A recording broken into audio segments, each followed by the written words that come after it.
ശുദ്ധവായുവിനും കുടിവെള്ളത്തിനുമായി 4 പതിറ്റാണ്ടായി നിയമപോരാട്ടം നടത്തുന്ന ഒരു ജനതയുണ്ട് എറണാകുളം അമ്പലമുകൾ അയ്യങ്കുഴിയിൽ. കോടതിയിൽ നിന്നും അനുകൂല വിധിയുണ്ടായിട്ടും ഇവരുടെ ദുരിതത്തിന് പരിഹാരം കാണാൻ ഒരു സർക്കാരും തയ്യാറാകുന്നില്ല. എന്താണ് അയ്യങ്കുഴിക്കാർ നേരിടുന്ന പ്രശ്നം? എന്താണ് അവർക്ക് പറയാനുള്ളത്? ഞാനുണ്ട് ഇവിടെ ചോദിക്കാൻ ആരംഭിക്കുന്നു. സ്വാഗതം.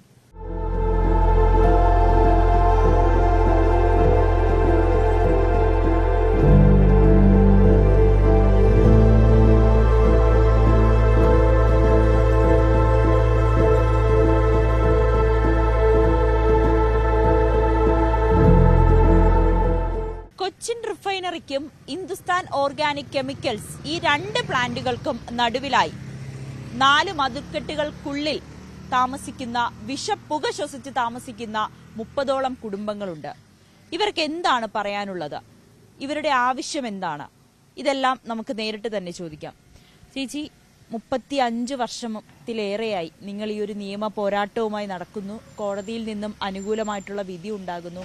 എന്താണ് നിങ്ങളുടെ ഇപ്പോഴത്തെ ആവശ്യം? ഞങ്ങൾ 40 വർഷമായി ഈ പോരാട്ടമായിട്ട് ഇറങ്ങിയിട്ട്. ഞങ്ങൾ ഇന്ന് വരെ മുട്ടാത്ത ഒരു വാതിലുകളുമില്ല. മാറി മാറി വരുന്ന എല്ലാ സർക്കാരിൻ്റെ അടുത്തും ഞങ്ങൾ എം പി ആയാലും MLA ആയാലും ഞങ്ങൾ കയറി ഇറങ്ങി മടുത്ത ആൾക്കാരാണ്. രാഷ്ട്രീയപരമായിട്ട് ഞങ്ങൾക്ക് യാതൊരു അനുകൂലമായ ഒരു നീക്കുപോക്ക് ഞങ്ങളുടെ മേൽ വരുന്നില്ല. പിന്നെ അതുപോലെ തന്നെ ഇപ്പം ഞങ്ങൾ 14 വർഷമായിട്ട് ഹൈക്കോടതിയിൽ കേസ് നടക്കുക. ഈ കേസ് ഞങ്ങൾക്ക് അനുകൂലമായിട്ട് ഞങ്ങൾ എത്രയും പെട്ടെന്ന് ഈ സ്ഥലം എടുത്ത് ഒഴിപ്പിക്കണം എന്നുള്ള ഇതാണ് കോടതിയിൽ നിന്ന് വന്നത്. ആ വന്ന ശേഷം വീണ്ടും ഞങ്ങളുടെ ഒരു വേസ്റ്റ് റീസൈക്ലിംഗ് പ്ലാന്റിന് വേണ്ടിയിട്ട് ഈ സ്ഥലം അക്വയർ ചെയ്യാമെന്ന് ഗവൺമെൻറ്റിന് ഇവർ ആദ്യമേ കോടതി ഇത് പറയുമ്പോൾ കോടതി ഓർഡർ ഇടുന്ന സമയത്ത് ഈ കൊച്ചിൻ റിഫൈനറിക്കാർ പറഞ്ഞു അവർക്കിപ്പോൾ പ്രൊജക്റ്റ് ഇല്ല. ഈ ഹിന്ദുസ്ഥാൻ ഓർഗാനിക് കെമിക്കലുകാർ പറഞ്ഞു അവരുടെ കയ്യിൽ ഫണ്ടില്ല, ഞങ്ങളെ ഒഴിപ്പിക്കാനുള്ള ഫണ്ടില്ല എന്ന് പറഞ്ഞു. ആകെ 9.5 ഏക്കർ ഭൂമി മാത്രമേ ഉള്ളൂ ഇവിടെ. ഈ 42 കുടുംബങ്ങൾ എന്ന് പറഞ്ഞാൽ പാവപ്പെട്ടവരാണ്. കൂലിവേല ചെയ്ത് മാത്രമാണ് അന്ന് ആഹാരത്തിന് വക കണ്ടെത്തുന്നത്. ഇവിടെയുള്ള കുട്ടികൾ സർവരും രോഗബാധിതരാണ്. എല്ലാവർക്കും ശ്വാസം മുട്ടൽ, അതുപോലെ തന്നെ സ്കിന്നിൻ്റെ പ്രോബ്ലം. എൻ്റെ ഹസ്ബൻഡിൻ്റെ അമ്മയൊക്കെ ഈ വെള്ളത്തിനകത്തൊക്കെ ഇറങ്ങിയ കാലിലെല്ലാം ചൊറിഞ്ഞ് പൊട്ടി ആകെ നാശമായിട്ടാണ് എൻ്റെ അമ്മയൊക്കെ മരിച്ചുപോയി, ഹസ്ബൻഡിൻ്റെ അമ്മ. അതുപോലെ എല്ലാവരും മാരകമാരുകളാണ്. അതിൽ ക്യാൻസർ, ഇപ്പം തന്നെ ഇവിടെ ക്യാൻസർ പേഷ്യൻസ് ആയിട്ട് 2 പേര് ഓൾറെഡി ഇപ്പോൾ ഇവിടെയുണ്ട്. ഒരു 3-4 പേര് കൂടുതൽ മരണം അടഞ്ഞു പോയിട്ടുണ്ട്. ഇവരെ സന്ധ്യ ആകുമ്പോഴത്തേക്ക് നമ്മളുടെ ഇപ്പോൾ ഈ ഒരു അന്തരീക്ഷം കാണുന്നുണ്ടല്ലോ നിങ്ങൾ, ഈ അന്തരീക്ഷത്തിലേക്ക് ഈ പുക മൊത്തം ഈ ഫയർ സ്റ്റാക്കും കത്തിച്ചിട്ട് ഈ പുക അങ്ങോട്ട് തള്ളും. ഈ തള്ളി കഴിയുമ്പോൾ ആ മഴ വന്ന് നിൽക്കുന്ന സമയത്ത് ഇവരുടെ ആ സ്മെല്ല്, പിന്നെ ആ സമയത്താണ് തുറന്നു വിടുന്നത്. വാതകം എന്താണ് തുറന്നു വിടുന്നതെന്നൊക്കെ അറിയില്ല. പക്ഷേ ആ സ്മെല്ല് കൊണ്ട് നമുക്ക് ഒരു രീതിയിലും നമുക്ക് ജീവിക്കാൻ പറ്റാത്ത അവസ്ഥയിലാണ് നമ്മളിവിടെ പോകുന്നത്. അതുകൊണ്ട് തന്നെ ഇവിടെ ഈ കുഞ്ഞുങ്ങളെയും കൊണ്ടൊന്നും ഇവിടെ ജീവിക്കാൻ പറ്റാത്തതുകൊണ്ട് ബാക്കിയുള്ള കുടുംബങ്ങൾ മുഴുവൻ വൻ പൈസ കൊടുത്ത് വാടക കൊടുത്ത് ഇറങ്ങി പോവുക ചെയ്തേക്കുന്നത്. വാടക കൊടുക്കാൻ പോലും നിർവാഹമില്ലാതെ തിരിച്ചു വരാനും നിർവാഹമില്ലാതെ ജീവിക്കുക. അവരവരുടെ സ്വന്തം കിടക്കുന്ന മണ്ണിൽ നിന്നാണ് അന്യനാട്ടിൽ പോയിട്ട് വാടകയും കൊടുത്ത് ജീവിക്കുന്നത്. അപ്പോൾ അവനവൻ്റെ ഇന്ന് വരെ ഭൂമി ഏറ്റെടുക്കണ്ട എന്ന് പറഞ്ഞ് ലോകം മുഴുവൻ പ്രശ്നങ്ങൾ നടക്കുമ്പോൾ ഞങ്ങളിവിടെ നിന്ന് ഒഴിപ്പിക്കൂ എന്ന് പറഞ്ഞിട്ടാണ് കിടക്കുന്ന സ്വന്തം നാടിനെ മണ്ണിനെ ഉപേക്ഷിച്ച് പോകാൻ ഞങ്ങൾ റെഡിയായിട്ട് ഈ 2 കമ്പനികൾ സർക്കാരും ഞങ്ങളുടെ മേൽ യാതൊരുവിധ അനുകൂലമായ നടപടികളും ഞങ്ങൾക്ക് അനുകൂലമായിട്ട് എടുക്കുന്നില്ല. ഇതിനിടയിൽ തന്നെ ഈ മലിനീകരണ നിയന്ത്രണ ബോർഡിന്റെ ഒരു റിപ്പോർട്ട്, അത് നിങ്ങൾക്ക് അനുകൂലമായിട്ട് തന്നെയാണ് ഉണ്ടായതും അല്ലേ? അതെ, തീർച്ചയായിട്ടും. 2 റെഡ് കാറ്റഗറി കിടക്കുന്ന ഭൂമിയാണെന്നും ഇവർക്ക് ഇവിടെ ശബ്ദ മലിനീകരണം അളവിലും കൂടുതലുണ്ടെന്നും എത്രയും പെട്ടെന്ന് അവർക്ക് ഇവിടെ നിന്നുള്ള ഒഴിയാനുള്ള സാഹചര്യം ഉണ്ടാക്കി കൊടുക്കണം തന്നെയാണ് അവർ റിപ്പോർട്ട് കൊടുത്തിരിക്കുന്നത്. റിപ്പോർട്ട് നമ്മുടെ കയ്യിലുണ്ട്, ഹൈക്കോടതി ചെല്ലുകയും ചെയ്തതാണ്. അപ്പോൾ ആദ്യമേ തന്നെ ഇതിനു മുമ്പ് ഞാനതൊന്ന് പറയട്ടെ വേണ്ട. ഇതിനു മുമ്പ് ഈ സ്ഥലങ്ങളെല്ലാം ഈ കിടക്കുന്നത് ഞങ്ങളുടെ നാച്ചുറൽ ബൗണ്ടറി ആയിരുന്നു. ഇവിടെ അതൊന്നും കീപ്പ് ചെയ്യാതെയാണ് ഈ 2 കമ്പനികൾ സ്ഥലം എടുത്തിരിക്കുന്നത്. ഈ കാണുന്ന മതിലിനകത്തുനിന്ന് ഞങ്ങൾക്ക് നല്ലൊരു ജലസ്രോതസ്, കുടിവെള്ള സ്രോതസ് ഉണ്ടായിരുന്നു. ഞങ്ങൾ അലക്കുകയും കുളിക്കുകയും നല്ല കിണറുകളും ഉണ്ടായിരുന്നു, ശുദ്ധമായ ജലമായിരുന്നു. അത് ഞങ്ങൾ ഉപയോഗിച്ചുകൊണ്ടിരിക്കുകയൊക്കെ ചെയ്തിരുന്നു. അതുപോലെ തന്നെ പാടം ഉണ്ടായിരുന്നു കൃഷി ചെയ്യാനായിട്ട്. ഞങ്ങൾക്ക് ബസ് റൂട്ട് ഉണ്ടായിരുന്നു. ഈ ബസ് റൂട്ട് 2 ബസ്സിലെ കൂടി ഓടുന്നുണ്ടായിരുന്നു. ഒരു അംഗനവാടി ഉണ്ടായിരുന്നു, അവിടെ ഒരു സ്കൂളുണ്ടായിരുന്നു. ഇതെല്ലാം അടച്ചു കെട്ടി. ഇന്നിപ്പോൾ ഈ മതിലിൻ്റെ ഉള്ളിലേക്ക് അതെല്ലാം ആക്കി മാറ്റി. ഞങ്ങൾ പാവങ്ങളായതുകൊണ്ട് തന്നെ ഞങ്ങൾക്ക് വേണ്ടിയിട്ട് ഇതുപോലെ പറയാൻ ആരുമില്ല. ഇവിടെ ഞങ്ങൾക്ക് വേണ്ടി ശബ്ദിക്കാൻ ഒരു മനുഷ്യനില്ല എന്നുള്ളതാണ്. ഇപ്പോൾ ഞങ്ങൾക്ക് മാക്സിമം എത്താവുന്നിടത്തെല്ലാം ഞങ്ങൾ MLA ചെന്ന് കാര്യങ്ങൾ പറഞ്ഞു. MLA നിയമസഭയിൽ ഒരു സബ്മിഷൻ ഉന്നയിച്ചു. അതിന് മറുപടിയായിട്ട് വന്നത് അന്ന് ഈ പൊല്യൂഷൻ ടെസ്റ്റ് നടത്തുമായിരുന്നു. അപ്പോൾ അതിൻ്റെ റിസൾട്ട് വരട്ടെ, അതിന് നോക്കാം എന്നാണ് അന്ന് കോടതിയുടെ അകത്ത് വ്യവസായ മന്ത്രി പറഞ്ഞത്. പക്ഷേ അതിൻ്റെ റിസൾട്ട് വന്നപ്പോഴാണ് ഞങ്ങൾക്ക് അനുകൂലമായ റിപ്പോർട്ട് വന്നത്. അപ്പോൾ ഇവർ പിന്നെ വീണ്ടും ആവർത്തിക്കുന്നത് ഇത് ഇൻഡസ്ട്രിയൽ ഏരിയ അല്ല, ഇത് ഈ ഭാഗം ഇൻഡസ്ട്രിയൽ ഏരിയ അല്ല, ഇത് റെസിഡൻഷ്യൽ ഏരിയ ആണെന്നാണ്. വേണു എന്നുള്ള ജോയി സാർ ഇരിക്കുന്ന സമയത്തായിരുന്നു നമ്മൾ കേസ് ചീഫ് സെക്രട്ടറിയായിട്ട് നടന്നിരുന്നത്. പിന്നെ വേണു എന്ന് പറഞ്ഞ സാറ് ചീഫ് സെക്രട്ടറി ആയ സമയത്ത് അദ്ദേഹം കോടതി പറഞ്ഞിരിക്കുന്നത് ഇത് റെസിഡൻഷ്യൽ ഏരിയ ആണ്, ഇത് പിന്നെ ഇൻഡസ്ട്രിയൽ ഏരിയ ആണെന്ന്. പക്ഷേ ഞങ്ങളുടെ സർവേ നമ്പറും ഇത് ഒരേ സർവേ നമ്പർ തന്നെയാണ്. അപ്പോൾ ഇത് ഇൻഡസ്ട്രിയൽ ഏരിയ തന്നെയാണ്. പക്ഷേ കോടതിയിൽ അവർ സമർത്ഥിക്കുകയാണ് ഇത് റെസിഡൻഷ്യൽ ഏരിയ ആണെന്ന്. ഞങ്ങളോട് ചെയ്യുന്ന നീതി എന്താ? ഇവിടെ സർക്കാരിന് ഞങ്ങളോട് നീതി പുലർത്തുന്നില്ല. ഇതിന് ശേഷം ഞങ്ങൾ ഗവർണറുടെ അടുത്ത് പോയി കണ്ടു. സാറ് ഞങ്ങൾക്ക് ചെയ്യാൻ സപ്പോർട്ട് ചെയ്തു തന്നു. അതിനുശേഷം ഇപ്പം ഞങ്ങൾ പിന്നെ നമ്മുടെ കേന്ദ്രമന്ത്രിയായിട്ട് സുരേഷ് ഗോപി സാർ എത്തിയപ്പോൾ ഞങ്ങളുടെ തന്നെ ഫസ്റ്റ് ഞങ്ങളുടെ ഈ കാര്യങ്ങളെല്ലാം ഞങ്ങൾ മെയിൽ ചെയ്തു കൊടുത്തു. ഈ സാധനം കേന്ദ്ര പെട്രോളിയം മിനിസ്റ്ററുടെ മേശയിൽ ഇരിപ്പുണ്ട്. അവിടെ നിന്ന് ഞങ്ങൾ ഈ അദ്ദേഹമെങ്കിലും ഞങ്ങളോടൊരു കാരണം കാണിക്കും എന്നുള്ളൊരു ചിന്തയിലാണ്. പുള്ളിക്കാരൻ എന്തുകൊണ്ട് നല്ലൊരു വ്യക്തിയാണല്ലോ എന്നോർത്ത് ഫസ്റ്റ് ഇവിടെ മിനിസ്ട്രി ഓഫീസ് തിരുവനന്തപുരത്ത് തുടങ്ങിയ അന്ന് തന്നെ ഞങ്ങൾ ഈ റിപ്പോർട്ട് കറക്റ്റായിട്ട് ഞങ്ങൾ എത്തിച്ചു കൊടുത്തതാണ്. പക്ഷേ ഇന്നും അതിന് അവിടെ ഒരനക്കയില്ല. ഇത് ആര് ബ്ലോക്ക് ചെയ്യുന്നു എന്നറിയത്തില്ല. രണ്ട് പ്ലാന്റുകളോ അല്ലെങ്കിൽ സർക്കാരോ ഈ ഭൂമി ഏറ്റെടുത്തതിന് ശേഷം ഇവിടെയുള്ളവരെ പുനരധിവസിപ്പിക്കുക എന്നതായിരുന്നു കോടതിയിൽ നിന്നും ലഭിച്ച ഉത്തരവ്. പക്ഷെ അതുപോലും സർക്കാരോ അല്ലെങ്കിൽ പ്ലാന്റുകളോ ഒന്നും തന്നെ അതിനു വേണ്ടിയിട്ടുള്ള തയ്യാറെടുപ്പോ അല്ലെങ്കിൽ ഇവരെ സഹായിക്കുവാനോ രംഗത്തെത്തുന്നില്ല എന്നുള്ളതാണ് ഇവരുടെ ഏറ്റവും വലിയ പരാതി. മറ്റൊരു കാര്യം, ഓരോ ദിവസം കഴിയുന്തോറും ഇവിടെയുള്ളവർക്ക് ഓരോ അസുഖങ്ങൾ വരികയാണ്. ഈ ക്യാൻസർ പോലുള്ള മാരകമായിട്ടുള്ള അസുഖങ്ങളുണ്ട്. ഇതിനെല്ലാം കാരണം ഈ ഇവിടെ നിന്നുള്ള വിഷപ്പുക ശ്വസിച്ചതാണെന്ന് കൃത്യമായി ഡോക്ടർമാരടക്കം റിപ്പോർട്ട് നൽകുന്നുമുണ്ട്. ഈ ഒരു അവസ്ഥയിൽ പോലും എന്തുകൊണ്ടാണ് സർക്കാർ ഇവർക്ക് മുന്നിലേക്ക് കണ്ണു തുറക്കാത്തതെന്നൊരു പ്രധാനപ്പെട്ട ചോദ്യം തന്നെയാണ്.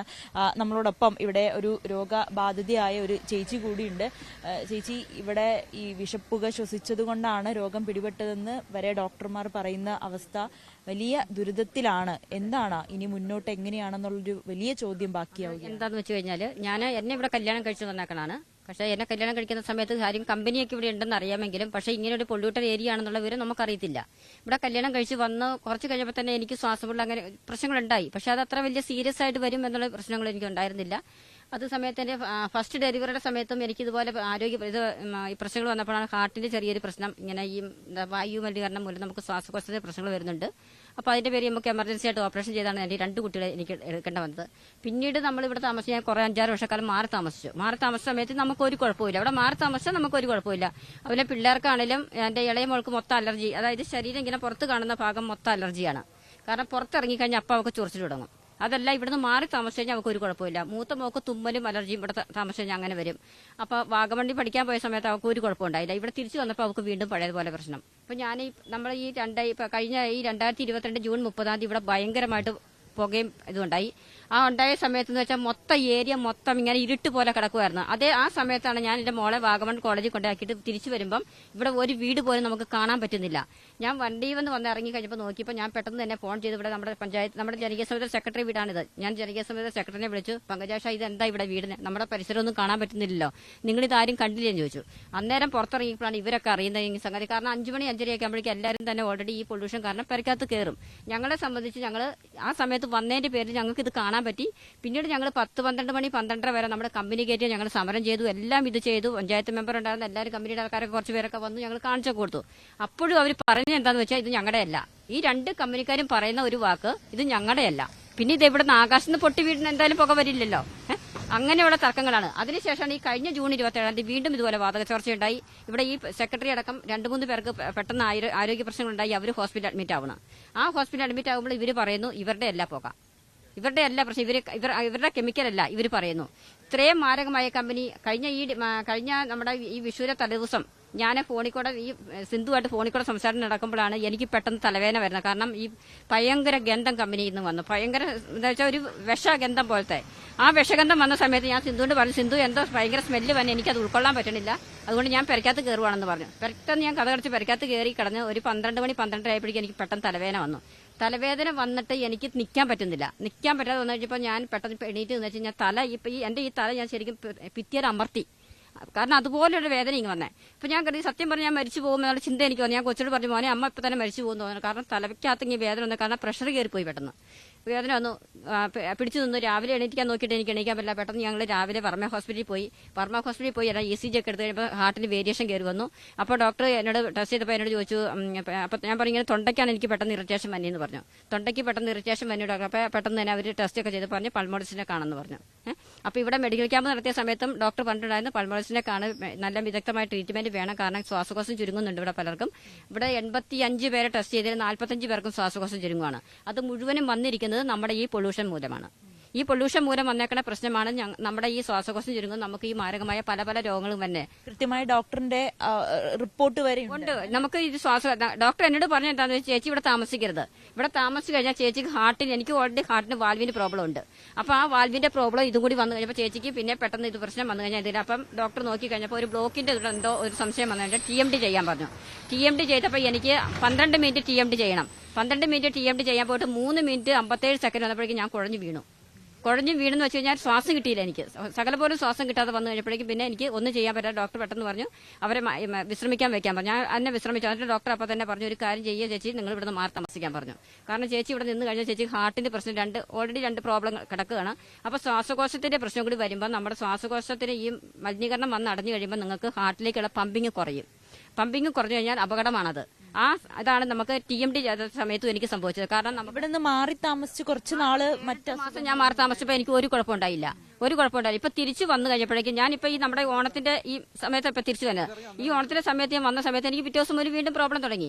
പിന്നെ നമ്മൾ എത്ര നാൾ ഇപ്പൊ എന്റെ വീട്ടിലാണെങ്കിലും ഇപ്പൊ മറ്റുള്ളവരുടെ വീട്ടിലാണെങ്കിലും നമുക്ക് എത്ര നാൾ അവരുടെ ആശ്രയിച്ച് നമുക്ക് ജീവിക്കാൻ പറ്റും. 2 കുഞ്ഞുങ്ങളുണ്ട്. ആ കുഞ്ഞിന് കോളേജിൽ പോകണമെങ്കിൽ ഇവിടെ നിന്നാലേ പറ്റത്തുള്ളൂ. അപ്പൊ അതുകൊണ്ട് ഞാൻ വിചാരിച്ചു, ഇനി എന്തായാലും ശരി മോനെ, നമുക്ക് അമ്മ മരിച്ചാലും ശരി വേണ്ടില്ല, നമുക്ക് ഇവിടെ തന്നെ താമസിച്ചാൽ മതി, മരിക്കുവാണെങ്കിൽ മരിച്ചോട്ടെ. ചേട്ടാ, കോടതിയിൽ ഈ ഹർജി ഇപ്പോൾ പരിഗണിച്ചപ്പോൾ എന്ത് നിലപാടായിരുന്നു സർക്കാരിന്റെ ഭാഗത്ത്?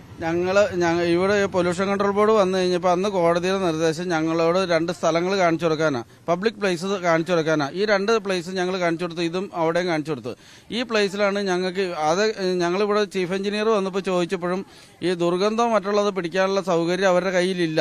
അവരുടെ കയ്യിലുള്ള ഡസ്റ്റും ഈ സൗണ്ട് പൊല്യൂഷനാണ്. ഈ സൗണ്ട് പൊല്യൂഷൻ ഏറ്റവും കൂടുതലുള്ളത് ഈ പ്രദേശത്താണ്. എന്താ വെച്ച് കഴിഞ്ഞാൽ ഞങ്ങളുടെ കേസിന് ശേഷം വന്ന കമ്പനിയാണ് പ്രോഡെയർ എന്ന് പറഞ്ഞത്. ഇതുവരെ ഇവർ മറച്ചു വെച്ചേക്കുക. എന്താ വെച്ച് കഴിഞ്ഞാൽ പ്രോഡെയർ ഒരു അമേരിക്കൻ കമ്പനിയാണ്. എന്താ വെച്ച് കഴിഞ്ഞാൽ BOT അടിസ്ഥാനത്തിൽ രൂപീകരിച്ചാണ്. ഇത് ഇങ്ങനെ ഒരു പ്രദേശം ഇവിടെ ഉണ്ടെന്ന് മറച്ചു വെച്ചുകൊണ്ടാണ് BPCL ആ കമ്പനിക്ക് അനുമതി കൊടുത്തത്. അയ്യങ്കുഴി പ്രദേശത്തിന്റെ ഏറ്റവും അടുത്ത് കിടക്കുന്ന പ്ലാന്റാണ് ഇതിൽ നിന്നാണ് ഏറ്റവും കൂടുതൽ സൗണ്ട് പൊല്യൂഷൻ ഉണ്ടാവുന്നത്. ഈ സൗണ്ട് പൊല്യൂഷൻ ഇവിടെ കിട്ടാതിരിക്കാനാണ് ഇവർ ഇവിടെ വയ്ക്കാതെ ഈ ഒളിച്ചു കളിക്കുന്നത്. ഈ കളക്ടർ വന്നപ്പോൾ ഇവിടെ മെഡിക്കൽ പരിശോധനയ്ക്കും ഇതിന് നിർബന്ധം പിടിച്ചു. അങ്ങനെയാണ് ഇപ്പോൾ ഈ പൊല്യൂഷന്റെ ഒക്കെ വന്നത്. അപ്പോൾ കോടതിയിൽ ഒരു കള്ളസത്യ വാങ്മൂലം ചീഫ് സെക്രട്ടറി കൊടുത്തതിന്റെ ഭാഗമായിട്ട് ഇവിടെ റെസിഡൻഷ്യൽ ഏരിയ ആണെന്ന് പറഞ്ഞതിന്റെ ഭാഗമായിട്ട് അദ്ദേഹം പറഞ്ഞു, എനിക്കൊരു എവിഡൻസ് വേണ്ട നിങ്ങളെ രക്ഷിക്കാനെന്നും പറഞ്ഞുകൊണ്ടാണ് ഈ വീട്ടിൽ വന്നിരുന്ന പറഞ്ഞത്. അങ്ങനെ പറഞ്ഞതിന്റെ അടിസ്ഥാനത്തിൽ ഞങ്ങൾ അതിന് സമ്മതിച്ചു.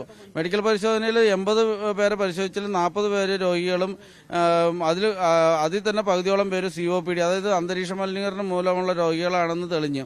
അതിനെ അവർ തിരുത്തിയാണ് കോടതിയിൽ റിപ്പോർട്ട് കൊടുത്തത്. രണ്ടാമത് ആ സാധനം പിന്നീടാണ് ഈ പൊല്യൂഷൻ ടെസ്റ്റ് നടത്തിയത്. ഈ പൊല്യൂഷൻ ടെസ്റ്റ് നടത്തിയപ്പോഴും ഇത് 2 റെഡ് കാറ്റഗറി കമ്പനിയുടെ ഇടയ്ക്കാണ്. ഈ കഴിഞ്ഞ ജൂൺ 27-ാം തീയതി അതിന് 22-ാം തീയതി ആയിട്ട് ഇവിടെ ഈ മഴ പെയ്തപ്പോൾ ഭയങ്കര വാതക ചോർച്ച ഉണ്ടായി. അത് ആ PDPP പ്ലാന്റിൽ നിന്ന് വന്നതാ. അപ്പോൾ ഇവിടെ ഒരു ചേട്ടൻ അന്ന് പെട്ടെന്ന് മരിച്ചു പോയത്. അതിന്റെ പിറ്റേ ദിവസമാണ് ഞങ്ങളുടെ സെക്രട്ടറിക്ക് ഭയങ്കര രൂക്ഷമായ ഇതുണ്ടായി. ഞങ്ങൾ ഹോസ്പിറ്റലിലൊക്കെ കൊണ്ടുപോയത്. ഓവർഹെഡ് ടാങ്ക് പണിയാൻ പറ്റാത്ത പഞ്ചായത്തുകളാണ് ഇവിടെ ഇരിക്കുന്നത്. അപ്പോൾ ഈ ഓവർഹെഡ് ടാങ്കില്ല. ഇത് ഞങ്ങൾ ഈ കമ്പനിയായിട്ട് ഒരു ദിവസം ഞങ്ങളുടെയൊക്കെ കിണറ്റിൽ വീണിട്ട് കമ്പനിയായിട്ട് HOC ആയിട്ട് ഗുസ്തി പിടിച്ചിട്ട് ഞങ്ങൾക്ക് 1 മണിക്കൂർ വെള്ളം തരുന്നത്. ഈ 1 മണിക്കൂർ വെള്ളം കൊണ്ട് ഞങ്ങളുടെ വീട്ടിലെ കാര്യങ്ങൾ നടക്കുക. അപ്പോൾ അതുപോലെയാണ് ഇവിടെ കാണിച്ചു വെച്ചത് മുഴുവൻ. ഇതെല്ലാം പബ്ലിക്കിന്റെ മുമ്പിലേക്ക് ചെന്നാൽ മാത്രമാണ് ഇതിനൊരു ഇതുണ്ടാവുള്ളൂ. ഇവർ മറച്ചു വയ്ക്കുന്ന കുറേ സത്യങ്ങളുണ്ട്. കള്ളത്തരം മാത്രമാണ് ഇവരുടെ കയ്യിലുള്ളൂ.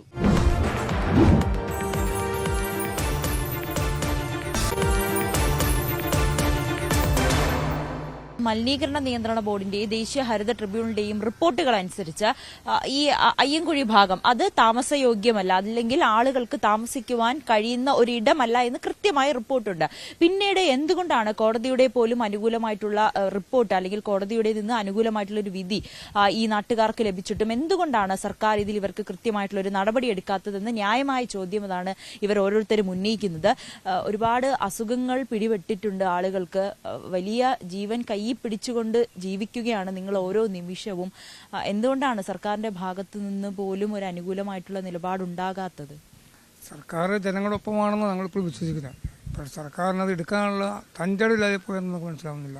ഞങ്ങളെ ഈ 9 ഏക്കർ സ്ഥലത്ത് 2 കമ്പനി ചുരുക്കിയിട്ടാക്കുന്നതാണ്. അതിന് ഉത്തരവാദികൾ സർക്കാർ നല്ല പങ്കുണ്ട്. സർക്കാരിൻ്റെ കളക്ടറാണ് ഭൂമി അവസാനം അന്തിമ റിപ്പോർട്ട് കളക്ടർ റിപ്പോർട്ടാണ്. എവിടെയൊക്കെ എടുക്കണം തീരുമാനിച്ച് ഭൂമി ഏറ്റിട്ട് കൊടുക്കുന്ന ഉത്തരവാദിത്വം കളക്ടർക്കാണ്. കമ്പനി ഇത്രയൊക്കെ സ്ഥലം വേണമെന്ന് പറയുള്ളൂ. അത് ജനങ്ങൾക്ക് ബുദ്ധിമുട്ടില്ലാത്തതിൽ ജനങ്ങളെ ഒഴിപ്പിച്ച് മാറ്റുന്ന ഉത്തരവാദിത്വം സർക്കാരിനും കളക്ടർക്കുമാണ് ഉത്തരവാദിത്വം. അവർ ചെയ്യാതെ പോയതിൻ്റെ ഒരു അനന്തര ഫലമാണ് ഞങ്ങൾ അനുഭവിച്ച് പോകുന്നത്. ഞങ്ങളിവിടെ സ്ഥിരമായിട്ട് താമസിച്ച് ജനിച്ചു വളർന്ന ആൾക്കാർ ഞങ്ങൾക്കിവിടെ. ഞങ്ങൾ വന്ന് താമസിക്കുന്ന ആൾക്കാരല്ല. ഞങ്ങളുടെ 4 സൈഡും ഇവർ വന്ന് മതിൽ കെട്ടി ഞങ്ങൾ 9 ഏക്കറിലേക്ക് ചുരുക്കി കൊണ്ടുവന്ന് ഇപ്പോൾ ഞങ്ങളെല്ലാം രോഗികളായി മാറിക്കൊണ്ടിരിക്കുന്ന അവസ്ഥയാണ്. ഈ ഉത്തരം പറയേണ്ടത് ഞങ്ങളല്ല ഉത്തരം പറയേണ്ടത്. ഞങ്ങൾ ചോദിക്കാനേ പറ്റുള്ളൂ. എന്തുകൊണ്ട് ഞങ്ങൾ ഒഴിവാക്കുന്നില്ല എന്നുള്ള കാര്യം. ഞങ്ങളെ ചോദ്യം ചോദിക്കാൻ 40 വർഷമായി. ഇപ്പം ഇന്ന് വരെ അതിൻ്റെ ഉത്തരം പറയുന്ന എല്ലാവരും പറയുന്നത് നിങ്ങൾ ചോദിക്കുന്ന ചോദ്യം ന്യായമാണ്, നിങ്ങൾ ന്യായമായ ചോദ്യം ചോദിക്കുന്ന, നിങ്ങൾ പണ്ടേ പോകേണ്ട ആൾക്കാരാണ്, ഞങ്ങൾക്ക് നല്ല ബോധ്യമുണ്ട്. പക്ഷെ നടപ്പാക്കാൻ ഇവർക്കാർക്ക് ഇച്ഛാശക്തിയില്ല.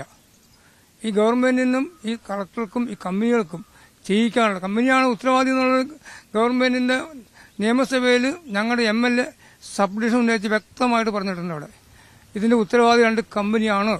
ഈ 2 കമ്പനിയെ ഏറ്റെടുത്ത് ഒഴിപ്പിക്കണം എന്ന് സർക്കാരിനോട് സബ്ഡിഷൻ ഉന്നയിച്ചുകൊണ്ട് MLA കൃത്യമായിട്ട് പറഞ്ഞിട്ടുണ്ട്. അതിന് മറുപടി ഇവിടുത്തെ വ്യവസായ മന്ത്രി രാജീവ് പറഞ്ഞിരിക്കുന്നത് ബഹുമാനപ്പെട്ട കുന്നത്താട് MLA ഇവിടെ ഉന്നയിച്ച സബ്ഡിഷനിൽ ഗൗരവമായ വിഷയം തന്നെയാണ് എന്ന് മറുപടി പറയുന്നുണ്ട്. പിന്നെ ഇന്ന് നടപടി ഭാഗത്തെ ഇപ്പോൾ കോടതി എന്ന് പറഞ്ഞൊരു കാര്യം അവർ ചൂണ്ടിക്കാണുന്നു. ഈ കോടതിയിൽ ഞങ്ങൾ പോയേക്കണത്, ഞങ്ങൾ 13 കൊല്ലം കേസ് കൊടുത്ത് അതിന് ഞങ്ങൾക്കൊരു വിധി തന്നു. ആ വിധി എന്ന് പറഞ്ഞാൽ ഇവിടെ ജനതാമസം പറ്റില്ല, 2 കമ്പനികളിൽ സാനിച്ച് പോലെ ഗോസ്റ്റാൻഡ് ഇങ്ങനെയുള്ള ഈ ഭൂമിയിൽ പറ്റില്ല എന്നുള്ള കണ്ടെത്തലിന്റെ ഭാഗമായിട്ട് എന്ത് ചെയ്യാൻ ഗവൺമെന്റിന് പറ്റും? ഈ ചോദ്യം ചീഫ് സെക്രട്ടറി ചോദിച്ചു. ചീഫ് സെക്രട്ടറി അതിന് 20 ദിവസത്തിനുള്ളിൽ ഒരു മറുപടി കൊടുക്കാൻ പറഞ്ഞു. ആ 20 ദിവസത്തിനുള്ളിൽ മറുപടി കൊടുക്കുന്ന സ്ഥലത്ത് മറുപടി കൊടുക്കാതെ ചീഫ് സെക്രട്ടറി ഞങ്ങൾക്ക് വീണ്ടും ഒരു ചെറിയ കമ്പനി കൊണ്ടുവരാം, ഈ സ്ഥലം ഏറ്റെടുക്കാം, ഒരു EVST കമ്പനിയാണ് ഉദ്ദേശിച്ചിരുന്നത്, കമ്പ്യൂട്ടറിന്റെ മലിനീകരണം ഇല്ലാതാക്കുന്ന കമ്പനി. ആ കമ്പനിക്ക് ഉദ്ദേശിച്ചിരുന്ന കമ്പനി വരാൻ വേണ്ടി എല്ലാ ചർച്ചകളും നടത്തി കളക്ടർ വന്ന് ബോധ്യപ്പെട്ട് ഒരു ഉന്നതതല യോഗം വിളിച്ചു തിരുവനന്തപുരത്ത്. ഈ ഉന്നതതല യോഗ തീരുമാനം സൂട്ടബിൾ ഏരിയ എന്ന് കണ്ടെത്തി. ആ സൂട്ടബിൾ ഏരിയ കണ്ടെത്തിയ പിന്നെ അതിന് നടപടിയുമായിട്ട് ഇപ്പോഴത്തെ ചീഫ് സെക്രട്ടറി അയക്കുന്ന ശാരദാ മുരളീധരന്റെ മേശപ്പുറത്ത് പോയി കൊടുക്കണം. ശാരദാ മുരളീധരന്റെ മേശപ്പുറത്തുന്ന സാധനം അനങ്ങിയിട്ടില്ല ഞങ്ങൾ മനസ്സിലാക്കുന്നത്. അവിടെ എനിക്കാണ്. പിന്നെ ഒരു സുപ്രഭാതത്തിൽ ഈ നടപടി കോടതിയെ കൊണ്ട് പറഞ്ഞു, ഞങ്ങൾക്ക് കുറച്ച് സമയം വേണം, 2 മാസം കാലാവധി വേണം. ഈ 2 മാസം കാലാവധി വേണമെന്ന് പറഞ്ഞ് നീട്ടിക്കൊടുത്ത് കോടതി പിന്നെയും കോടതി ചോദിച്ചു. കാലാവധി നീണ്ടുപോയപ്പോൾ കോടതി ചോദിച്ചു, നിങ്ങൾക്ക് എത്ര മാസം വേണം? 4 മാസം. ആ 4 മാസം കൊടുത്തു. അതിലും നടപടി വന്നപ്പോഴാണ് ഞങ്ങൾ കോടതി രക്ഷ കേസിലേക്ക് പോണത്. കോടതി രക്ഷ കേസ് എന്ന് കഴിഞ്ഞപ്പോൾ അവിടെ തന്നെ സംഭവിച്ച കോടതിയിൽ സർക്കാരിന് അപ്ഡേറ്റ് കൊടുത്തിരിക്കുന്നത് ഞങ്ങളുടെ കയ്യിൽ പണമില്ല എന്ന്. അപ്പം സർക്കാരിനോട് കോടതിയോട് ചോദിച്ചു, ഈ ജനങ്ങളെ പിന്നെ നിങ്ങൾ എന്ത് ചെയ്യാൻ ഉദ്ദേശിക്കുന്നത്? അവിടെ കൊല്ലാനാണ് ഉദ്ദേശിക്കുന്നത് എന്ന് കോടതി ചോദിക്കുകയാണ്. അതിനെന്ത് പരിഹാരം ഞങ്ങൾ കണ്ടെത്താം. ആ പരിഹാരം കണ്ടെത്താനാണ് ഇപ്പോൾ നടക്കുന്ന ശ്രമം മുഴുവനും. എന്ന് വെച്ചാൽ ഇവിടെ ടെസ്റ്റ് ചെയ്യുക, അന്തരീക്ഷം ഇല്ലാന്ന് വരുത്തുക, അവിടെ ഞങ്ങൾ കാലാകാലം കിടത്തുക, എന്നിട്ട് കൊല്ലുക. ഇതാണ് ഇവിടെ പരിഹാരം. തുടക്കത്തിൽ ഇവിടെ എത്ര കുടുംബങ്ങളുണ്ട്? ഞങ്ങൾ ഒത്തിരി കുടുംബങ്ങളുണ്ടായിരുന്നു. വലിയ പ്രദേശമാണ്, നല്ല പ്രദേശമാണ്. ഞങ്ങളുടെ കൃഷി സ്ഥലമാണ് കാണുന്ന ഇവർ തരിച്ചു കിടക്കുന്ന ഭൂമി. എന്നാൽ കൃഷി ചെയ്യാൻ പറ്റില്ല. ഞങ്ങളുടെ തോട് ഇവർ വളഞ്ഞെടുത്ത് മതിൽ കെട്ടി അടച്ചിട്ട് അതിൻ്റെ ഉള്ളിലേക്ക് ഇവരുടെ കമ്പനിയുടെ മാലിന്യജലം ഒഴുക്കി ഈ പാടത്തേക്ക് വന്നിട്ട് പാടത്ത് നശിച്ചു പോയിരുന്നത്. അതിപ്പോൾ ഞങ്ങൾക്ക് ബസ് റൂട്ടിന് റോഡ് ഇവർ വളച്ചു കെട്ടിയെടുത്തു. ഇങ്ങനെ തോടും റോഡും എല്ലാം വളച്ചു കെട്ടിയെടുത്ത് അംഗനവാടിയും വളച്ചു കെട്ടിയെടുത്ത് ഞങ്ങളെ ഒരു ഇഞ്ചിഞ്ചായി കൊല്ലുന്നൊരവസ്ഥ. ഇതെന്ത് കുറ്റമാണ് ഞങ്ങൾ ചെയ്തത് ഞങ്ങൾക്ക് ഒരു ആൻസർ കിട്ടിയേ പറ്റുള്ളൂ. ഞങ്ങളിപ്പോൾ ഒരു പ്രതിഷേധ സമരത്തിന് തുടങ്ങിയേക്കുക. ജനങ്ങൾ പ്രതിഷേധമല്ലാതെ വഴിയില്ല. മാരകമായിട്ടുള്ള രോഗങ്ങളടക്കം എല്ലാവർക്കും ഓരോ ദിവസം കഴിയുന്നവരും പിടിവന്നു. അതെ അതെ, രോഗം ഇപ്പം ഈ നമ്മൾ നിൽക്കുന്ന ഈ വീട്ടിലെ കുടുംബനാഥൻ ഇപ്പം രോഗിയായിട്ട് മാറി തീർന്നിരിക്കുക. ആ കുടുംബനാഥൻ ഇനി പണിക്ക് പോയി ജീവിക്കാൻ പറ്റില്ല. ആ കുടുംബനാഥൻ ഇപ്പോൾ കോടതിയിൽ കേസ് കൊണ്ട് നമ്മളോട് അറ്റൻഡ് ചെയ്ത് പോയേക്കും അവിടെ. അല്ലാതെ ഇത്രയും വയ്യാതെ പോയേക്കാണ് കാര്യം പറയാൻ കോടതിയിൽ ആരെയും വേണ്ടേ? എല്ലാം സാധാരണക്കാർ അവിടെ കിടന്ന ആൾക്കാരെല്ലാവരും പാവപ്പെട്ട ആളുകളാണ്. എന്ത് ചെയ്യാൻ പറ്റും? അപ്പോൾ ഞങ്ങൾക്ക് നീതിക്ക് വേണ്ടി ഞങ്ങൾ പോരാട്ടം ഈ റിഫറൻഡ് കയറ്റി HOC കയറ്റി ഞങ്ങൾ നടത്തിക്കൊണ്ടിരിക്കുകയാണ്. ഇതിൽ നീതി തരാൻ ഇവിടുത്തെ രാഷ്ട്രീയ പാർട്ടി ഇച്ഛാശക്തിയുള്ള രാഷ്ട്രീയ പാർട്ടി ഉണ്ടെങ്കിൽ ഞങ്ങൾക്കൊരു നീതി മേടിച്ചു തരാമെന്ന് ഞങ്ങൾ ആവശ്യപ്പെടുന്നത്. ഇത് മുഖ്യമന്ത്രിയുടെ തീരുമാനമുണ്ട് ഇവിടെ. കേരളത്തിലെ മുഖ്യമന്ത്രി നിസ്സാരക്കാരല്ല. മുഖ്യമന്ത്രിയുടെ MLA എഴുതി കൊടുത്ത നിവേദനത്തിന് പുറത്ത് ഒരു നടപടി എടുക്കണമെന്ന് പറഞ്ഞ് മുഖ്യമന്ത്രി ഉടൻ തന്നെ അത് ജില്ലാ കളക്ടർക്ക് അയച്ചിട്ട് ആ കോപ്പി ജില്ലാ കളക്ടർ താലൂക്ക് വഴി വില്ലേജിൽ വന്നിട്ട് വില്ലേജ് റിപ്പോർട്ട് നേരെ കളക്ടറേറ്റിൽ എത്തിയിട്ടുണ്ട്. കളക്ടറേറ്റിൽ നിന്ന് റിപ്പോർട്ട് എങ്ങോട്ട് പോയി ഞങ്ങൾക്ക് അറിയാൻ പാടില്ല. ഇത് സാധാരണക്കാരെ ആളുകളുടെ പറ്റിക്കണേ. കുറച്ച് കാശുള്ള ആളുകളുടെ കിടക്കണമെങ്കിൽ നടക്കില്ല. ഇവർ സ്ഥലം എടുക്കാൻ വേണ്ടി ഇപ്പോൾ ഇവർ വീണ്ടും ഭൂമി ഏറ്റെടുക്കാൻ വേണ്ടിയിട്ട് നടുവിന് മുമ്പോട്ട് പോകണം ഞങ്ങൾ അറിയാൻ പറ്റുകയാണ്. ഇവരെല്ലാം കഴിഞ്ഞ് ഭൂമിയുടെ എല്ലാ അപ്രൂവലും കിട്ടിക്കഴിയുമ്പോൾ ഞങ്ങൾ അറിയുള്ളൂ. അപ്പോൾ അവർ ഇവിടെ എല്ലാം ഞങ്ങൾക്ക് സൂട്ട് പേര് അപ്പറയെന്ന് പറയും. ആ ഏരിയയ്ക്ക് വേണ്ടി വർക്ക് നടക്കും. അപ്പോൾ ഈ നേതാക്കന്മാരും ഇവിടെയുള്ള ആളുകൾ എല്ലാവരും അതിന് സപ്പോർട്ട് ചെയ്യും. ഞങ്ങൾക്ക് പിന്നെ നീതി കിട്ടില്ല. ഇതാണ് അതിന് അവിടെയൊക്കെ എന്താ സംഭവിക്കുന്നത്? ഇവിടെ എല്ലാം ഉള്ളത് 50 സെന്റ് അതിൽ താഴെ ആൾക്കാരുള്ളൂ. 50 സെന്റ് ഒരാൾ രണ്ടുപേരും ഉള്ളൂ. 50 സെന്റ് ആളൊന്നുമില്ല. ബാക്കി എല്ലാം 2 സെന്റ് 3 സെന്റ് 5 സെന്റ് അല്ല. അവിടെ നിന്ന് ഒരാൾക്കാർ 5 ഏക്കർ സ്ഥലം കാണും. ഈ 5 ഏക്കർ സ്ഥലമുള്ള വ്യക്തിയെടുത്ത് പോയി സ്ഥലം എടുക്കുമ്പോൾ പുറമ്പോക്കുണ്ടാവും. ആ പുറമ്പോക്കിന് പൈസ ഇവർ കീശയിലിടാം. ഇങ്ങനെ കീശയിൽ പൈസ അടിച്ച് മാറ്റുന്ന ഒരു ലാഭക്കണ്ണും കൊണ്ടുള്ള സ്ഥലം എടുപ്പ് മാത്രമേ നടക്കുന്നുള്ളൂ. അതിന് പറ്റിയ ഉദ്യോഗസ്ഥന്മാരെ നിയമിക്കുന്നവർ. ഞാൻ ഇവിടെയുള്ള റിട്ടയർ ചെയ്ത ഉദ്യോഗസ്ഥൻ കുറുപ്പെന്ന് ഒരാളുണ്ട്. റിട്ടയർ ചെയ്ത ഉദ്യോഗസ്ഥനാണ്. ഞങ്ങളുടെ ഭൂമി വാല്യൂഷൻ ചെയ്ത ഉദ്യോഗസ്ഥനാണ്. ഈ സ്ഥലം 2000 ഇത് ഇടിച്ചെടുക്കാൻ വേണ്ടി 4-1 നോട്ടിഫിക്കേഷനിൽ വാല്യൂഷൻ ചെയ്ത ഭൂമി അത് അവർ തന്ത്രപരമായിട്ട് മാറ്റി വെച്ചിട്ടാണ് അവർ വേറെ ഏരിയ എടുത്തത്. അപ്പോൾ ഈ കുറുപ്പെന്ന ഉദ്യോഗസ്ഥൻ ഇന്ന് അവരുടെ കൂടെ റിട്ടയർ ആയിട്ട് നിൽക്കുക. ഇവിടുത്തെ എല്ലാ സകല തന്ത്രം പുള്ളിക്കറിയാം. എങ്ങനെയൊക്കെ ഭൂമി കിടക്കണമെന്നും എവിടെയൊക്കെ പുറമ്പോക്ക് കിടക്കണമെന്നും ഈ റിട്ടയർ ഉദ്യോഗസ്ഥനറിയാം. അയാളെ വെച്ചിട്ടാണ് ഈ മുതലാളിമാർ ഈ കാശ് മേടിക്കാൻ വേണ്ടി കാശ് കൊടുത്തുകൊണ്ട് ഈ ഉദ്യോഗസ്ഥർ ഈ പണി മൊത്തം ചെയ്യിക്കണേ. ഇതിനകത്ത് എല്ലാവർക്കും പങ്കുണ്ട്. കമ്പനി ഉദ്യോഗസ്ഥന്മാർക്ക് പങ്കുണ്ട്. ഈ നാട്ടിലുള്ള ചില പ്രമാണിമാർക്ക് പങ്കുണ്ട്. എല്ലാവർക്കും കൂട്ടായി കിടന്നത് ഒരു കടുത്ത അനീതി അവിടെ ചെയ്തു വെച്ചങ്ങനെ. സാധാരണയിൽ സാധാരണക്കാരായിട്ടുള്ള ഒരു കൂട്ടം ആളുകൾ ദിവസക്കൂലിക്ക് ജോലി ചെയ്ത് ആ തുകയിൽ നിന്നാണ് ഇവർ ജീവിതം മുന്നോട്ട് പോകുന്നത്. അതിൽ നിന്നുള്ള ഒരു പങ്കാണ് ഈ 13 വർഷമായി നിയമ പോരാട്ടത്തിനു വേണ്ടി മാറ്റിവെക്കുന്നത്. കോടതിയിൽ നിന്ന് പോലും അനുകൂലമായിട്ടുള്ള വിധി ഉണ്ടായിട്ടും എന്തുകൊണ്ടാണ് ഇവർക്ക് വേണ്ടിയിട്ടുള്ള ഒരു പുനരധിവാസം എന്ന ഇവരുടെ ആവശ്യത്തെ സർക്കാർ അവഗണിക്കുന്നത്, അല്ലെങ്കിൽ ഇവർക്ക് മുന്നിൽ കണ്ണടയ്ക്കുന്നതെന്ന് ഇപ്പോഴും അറിയില്ല. ഈ വ്യവസായ മേഖലയെ സംരക്ഷിക്കുന്നതിന് വേണ്ടി കുരുതി കൊടുക്കപ്പെട്ട ഒരു കൂട്ടം കുടുംബങ്ങളാണ്, അല്ലെങ്കിൽ ഒരു കൂട്ടം ആളുകളാണ് ഈ അയ്യൻകുഴിയിലുള്ളത്. സർക്കാരോ അല്ലെങ്കിൽ മറ്റ് അധികൃതരോ ഇതിനു വേണ്ടിയിട്ടുള്ള നടപടി എടുക്കുമെന്ന പ്രതീക്ഷയിലാണ് ഇവർ ഓരോരുത്തരും കാത്തിരിക്കുന്നത്. ഇവിടെ വൈകുന്നേരം ആയിട്ടുണ്ടെങ്കിൽ ഈ പുക കാരണം രാത്രി മുഴുവൻ ശ്വാസം മുട്ട്, തലവേദന, ഇവ കണ്ണൊക്കെ അങ്ങ് വീർത്തു വരും. നമുക്ക് അങ്ങനെ ഭയങ്കര ബുദ്ധിമുട്ടാ. വീട്ടിൽ നിൽക്കാൻ പറ്റും, പുറത്തേക്ക് ഇറങ്ങാനേ പറ്റൂല. പുറത്തേക്ക് ഇറങ്ങാനേ പറ്റൂല രാത്രി ആയിട്ടുണ്ടെങ്കിൽ, സന്ധ്യ കഴിഞ്ഞിട്ടുണ്ടെങ്കിൽ. ചേച്ചി എത്ര നാളായി ഇവിടെ താമസിക്കുന്നു? ഞാനിവിടെ ജനിച്ചു വളർന്നതാ. ഞാനിപ്പോ അത് കഴിഞ്ഞിട്ട് കെട്ടിച്ചു വിട്ട് കഴിഞ്ഞിട്ട് ഞങ്ങൾക്ക് ഇവിടെ അച്ഛൻ ഷെയർ തന്നേക്കണ ഞങ്ങൾ ഇവിടെ തന്നെ താമസിക്കും. 5 സെന്റ് സ്ഥലമേ ഉള്ളൂ. ഞങ്ങളിപ്പോ 10-25 വർഷമായി ഞങ്ങൾ ഇവിടെ താമസിക്കുന്നു. ഈ പ്ലാന്റ് വന്നതിന് ശേഷമാണ് ഇങ്ങനത്തെ ഉള്ള അസുഖങ്ങൾ വന്നേക്കണത്. ഈ എയർ പ്രൊഡക്റ്റ് പിന്നെ അവിടെ PDPP ഇത് രണ്ടും വന്നേ പിന്നെയാണ് കൂടുതലായിട്ട് വന്നേക്കണത്. സർക്കാരിന്റെ ഭാഗത്ത് നിന്നും ഒരു അനുകൂലമായിട്ടുള്ള നിലപാടിന്റെ ഭാഗത്തു നിന്ന് ഒരു അനുകൂലമില്ല. പഞ്ചായത്ത് ഞങ്ങളെ ദ്രോഹിച്ചോണ്ടിരിക്കുക. ഈ പഞ്ചായത്തിന് പൈസ ഇല്ലെന്ന് പറഞ്ഞാൽ ഈ CSR ഫണ്ട് എന്തോരം ഈ പഞ്ചായത്ത് മേടിക്കുന്നുണ്ട്. ഒരു സ്റ്റാൻഡ് ഇവിടെ വെക്കാനായിട്ട് ഈ പഞ്ചായത്തിന് പൈസ ഇല്ലേ? ഞങ്ങൾ പൊല്യൂഷൻ വിഷയം വെക്കേണ്ടെന്ന് ഞങ്ങൾ പറഞ്ഞിട്ടില്ല. ഞങ്ങൾ വെക്കാനാ പറഞ്ഞത്. ഇന്നലെ മുഴുവനും ഞങ്ങൾ ഇവിടെ നിന്ന് വെക്കാൻ പറഞ്ഞിട്ട് അവര് താഴെ കൊണ്ടുവന്ന് വെച്ചേക്കണം. ഇവിടെ വെച്ചാലാണ് ഇതിന്റെ ഇത് കിട്ടുള്ളൂ. അപ്പൊ അവർക്ക് എന്നിട്ട് ഞങ്ങൾ തടഞ്ഞു ഇപ്പൊ കോടതിയിൽ പറഞ്ഞേക്കണം. നിങ്ങൾക്ക് ഒരു നീതി മേടിച്ചു തരാൻ വേണ്ടിയിട്ട് സർക്കാരോ അല്ലെങ്കിൽ ഭരണകൂടങ്ങളോ? ഞങ്ങൾക്ക് ഒരു അനുകൂലം അവരുടെ കയ്യിൽ നിന്ന് ഇതുവരെ ഉണ്ടായിട്ടില്ല. ഞങ്ങൾക്ക് എന്തെങ്കിലും ആ നേതാക്കന്മാർക്കാണെങ്കിൽ ഇവർ പറയാൻ പാടില്ലേ? ഈ വിഷപ്പുക ശ്വസിക്കുന്നത് കൊണ്ട് നിങ്ങൾക്കിവിടെ ജീവിക്കാൻ കഴിയാത്തൊരവസ്ഥയിലാണ്, ജീവിക്കാൻ കൊള്ളാത്തൊരിടം തന്നെയാണെന്ന് ഹൈക്കോടതി വരെ പറയുന്ന സാഹചര്യം. പക്ഷെ നിങ്ങൾക്ക് വേറെ നിവർത്തിയില്ല, ഇവിടെ തന്നെ ജീവിക്കേണ്ട സാഹചര്യമാണ്. അധികൃതരാരും തന്നെ നിങ്ങളെ തിരിഞ്ഞു നോക്കാത്തൊരു സാഹചര്യം. അതെ അതെ അതെ. ഞങ്ങൾക്കിപ്പോൾ ഈ 2 കമ്പനിയുടെ ഇടയ്ക്ക് ഞങ്ങൾ കിടക്കണതുകൊണ്ട് ഞങ്ങൾക്കിപ്പോൾ ഭയങ്കര ബുദ്ധിമുട്ടാണ്. ഞങ്ങൾ ഇതിന് വേണ്ടിയിട്ട് പോരാടാൻ തുടങ്ങിയിട്ട് വർഷങ്ങളോളമായി. അപ്പോൾ ഇപ്പോൾ 2 മരണം തന്നെ നടന്നു ശ്വാസം മുട്ട് ആയിട്ട്. ഇപ്പോൾ 3-4 മാസമായിട്ട് ഇപ്പോൾ ഡെയിലി പോകാം. ഇപ്പോൾ അന്തരീക്ഷം അങ്ങോട്ട് മഴയുടെ ഒരു ഇത് വന്നിട്ടുണ്ടെങ്കിൽ ഭയങ്കര സ്മെല്ലും ഭയങ്കര പുകയും മൂടൽമഞ്ഞ് പോലെയാണ് ഞങ്ങളുടെ ഈ പ്രദേശം. അത് ഞങ്ങൾ പറയണത് ഞങ്ങൾ ക്രിയേറ്റീവ് ചെയ്തിട്ടാണ് ചെയ്യണേന്നൊക്കെയാണ് പറയണത്. പക്ഷെ ഞങ്ങൾക്കതല്ലല്ലേ അറിയുള്ളൂ, അനുഭവിക്കണ ഞങ്ങൾക്കല്ലേ അറിയുള്ളൂ. അത് പറയുമ്പോൾ ഹൈക്കോടതി വരെ ഉത്തരവ് ഇട്ടിട്ടും ഇത് നടപ്പിലാകാത്തതിന്റെ ഉദ്ദേശം എന്താണെന്ന് ഞങ്ങൾക്ക് ഇപ്പോഴും മനസ്സിലാവണില്ല. ഞങ്ങൾ സാധാരണക്കാരായിട്ടാണോ എന്നൊരു സംശയം ഞങ്ങൾക്കുണ്ട്. പക്ഷെ ഞങ്ങളിത് മുന്നോട്ട് തന്നെ പോരാടാൻ തന്നെയാണ് ഇരിക്കുന്നത്. ഇപ്പോൾ 23-ാമത്തെ ദിവസമാണ് ഞങ്ങൾ സമരം ചെയ്യണത്. ഇതിനൊരു പോംവഴി കാണുന്നവരെ ഞങ്ങൾ ഈ സമരം മുന്നോട്ട് പോകാൻ തന്നെയാണ് തയ്യാറായിരിക്കുന്നത്. നിങ്ങളുടെ സമരം ഇപ്പോഴും ഇങ്ങനെ തുടർന്നുകൊണ്ടിരിക്കുകയാണ്. സർക്കാരിന്റെ പ്രതിനിധികളോ അല്ലെങ്കിൽ സ്ഥലം MLA-യോ MP-യോ ആരെങ്കിലും തന്നെ ഇതുവരേക്ക് സന്ദർശിച്ചോ? MLA-നെ ഞങ്ങൾ 2-3 പ്രാവശ്യം കോണ്ടാക്ട് ചെയ്തു. പക്ഷെ സാറാണെങ്കിൽ പല സ്ഥലത്താണെന്നാണ് പറയണത്. അതുകൊണ്ടാണ് ഞങ്ങൾക്ക് വിളിച്ചിട്ട് വരാൻ കഴിയാത്തത്. പിന്നെ അതുകൂടാതെ പല ആളുകളെയും ഞങ്ങൾ വിളിച്ചിട്ടുണ്ട്. അവർ വന്നു, ഞങ്ങൾ സമരത്തിൽ പങ്കെടുത്തു. ഞങ്ങൾ അതുപോലെ തന്നെ മുന്നോട്ട് പോണ്. ഇപ്പോഴും ഞങ്ങൾ വിളിച്ച് ഓരോരുത്തരെ വിളിക്കണമുണ്ട്, സമരത്തിൽ പങ്കെടുക്കാൻ വിളിക്കണമുണ്ട്.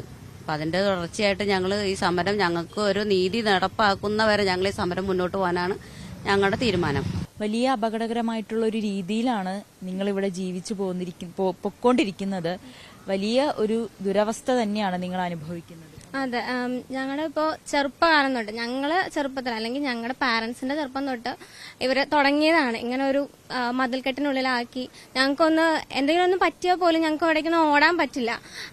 നേരത്തെ ആണെങ്കിലും ഫയർഫോഴ്സിന്റെ എന്തോ ഒരു ഇത് തന്നെ പറഞ്ഞിട്ടുണ്ട്, ഇവിടെ വന്നു കഴിഞ്ഞ് ഇവരെ രക്ഷിക്കാൻ പോലും പറ്റില്ല എന്നുള്ള കാര്യം പണ്ടേ പറഞ്ഞ കാര്യങ്ങളാണ്. അപ്പം ഞങ്ങൾ ക്ലാസ് കഴിഞ്ഞിട്ട് ഞങ്ങളിപ്പോൾ പിള്ളേരാണ്, ക്ലാസ് ഒക്കെ കഴിഞ്ഞ് വരുന്ന ടൈമിലാണെങ്കിലും ഈ ഒരു ഇത്രയും ഭാഗം കഴിഞ്ഞ് കഴിഞ്ഞാൽ ഇപ്പോൾ ഇവിടെ 40 കുടുംബം അത്രയും പോലും ഇല്ല. ആ ഒരു വീട് കൂടി കഴിഞ്ഞു കഴിഞ്ഞാൽ ഭയങ്കര എന്താ പറയാ, ഒരു കാട് മൂടിക്കെട്ട് അങ്ങനെ ഒരു പ്രദേശത്താണ്. നമുക്ക് നടന്നു വരാനായിട്ടാണെങ്കിലും രാത്രി ലൈറ്റ് ഇല്ല, ഒന്നുമില്ല.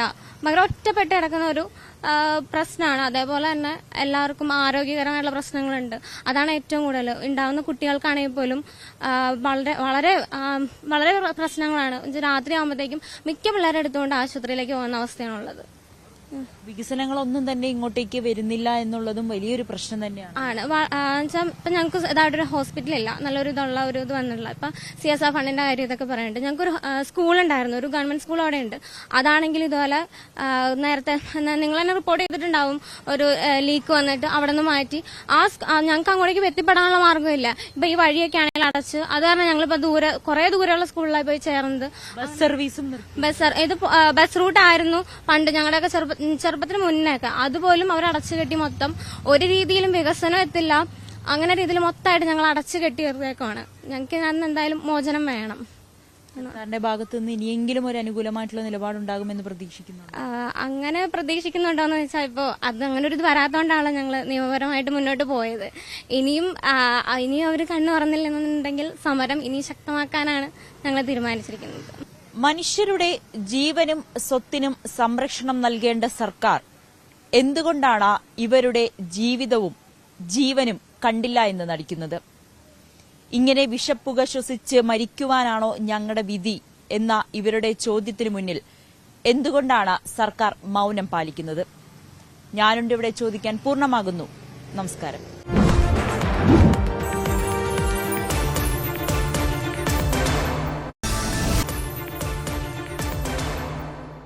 ശുദ്ധവായുവിനും കുടിവെള്ളത്തിനുമായി 4 പതിറ്റാണ്ടായി നിയമ പോരാട്ടം നടത്തുന്ന ഒരു ജനതയുണ്ട് എറണാകുളം അമ്പലമുകൾ അയ്യങ്കുഴിയിൽ.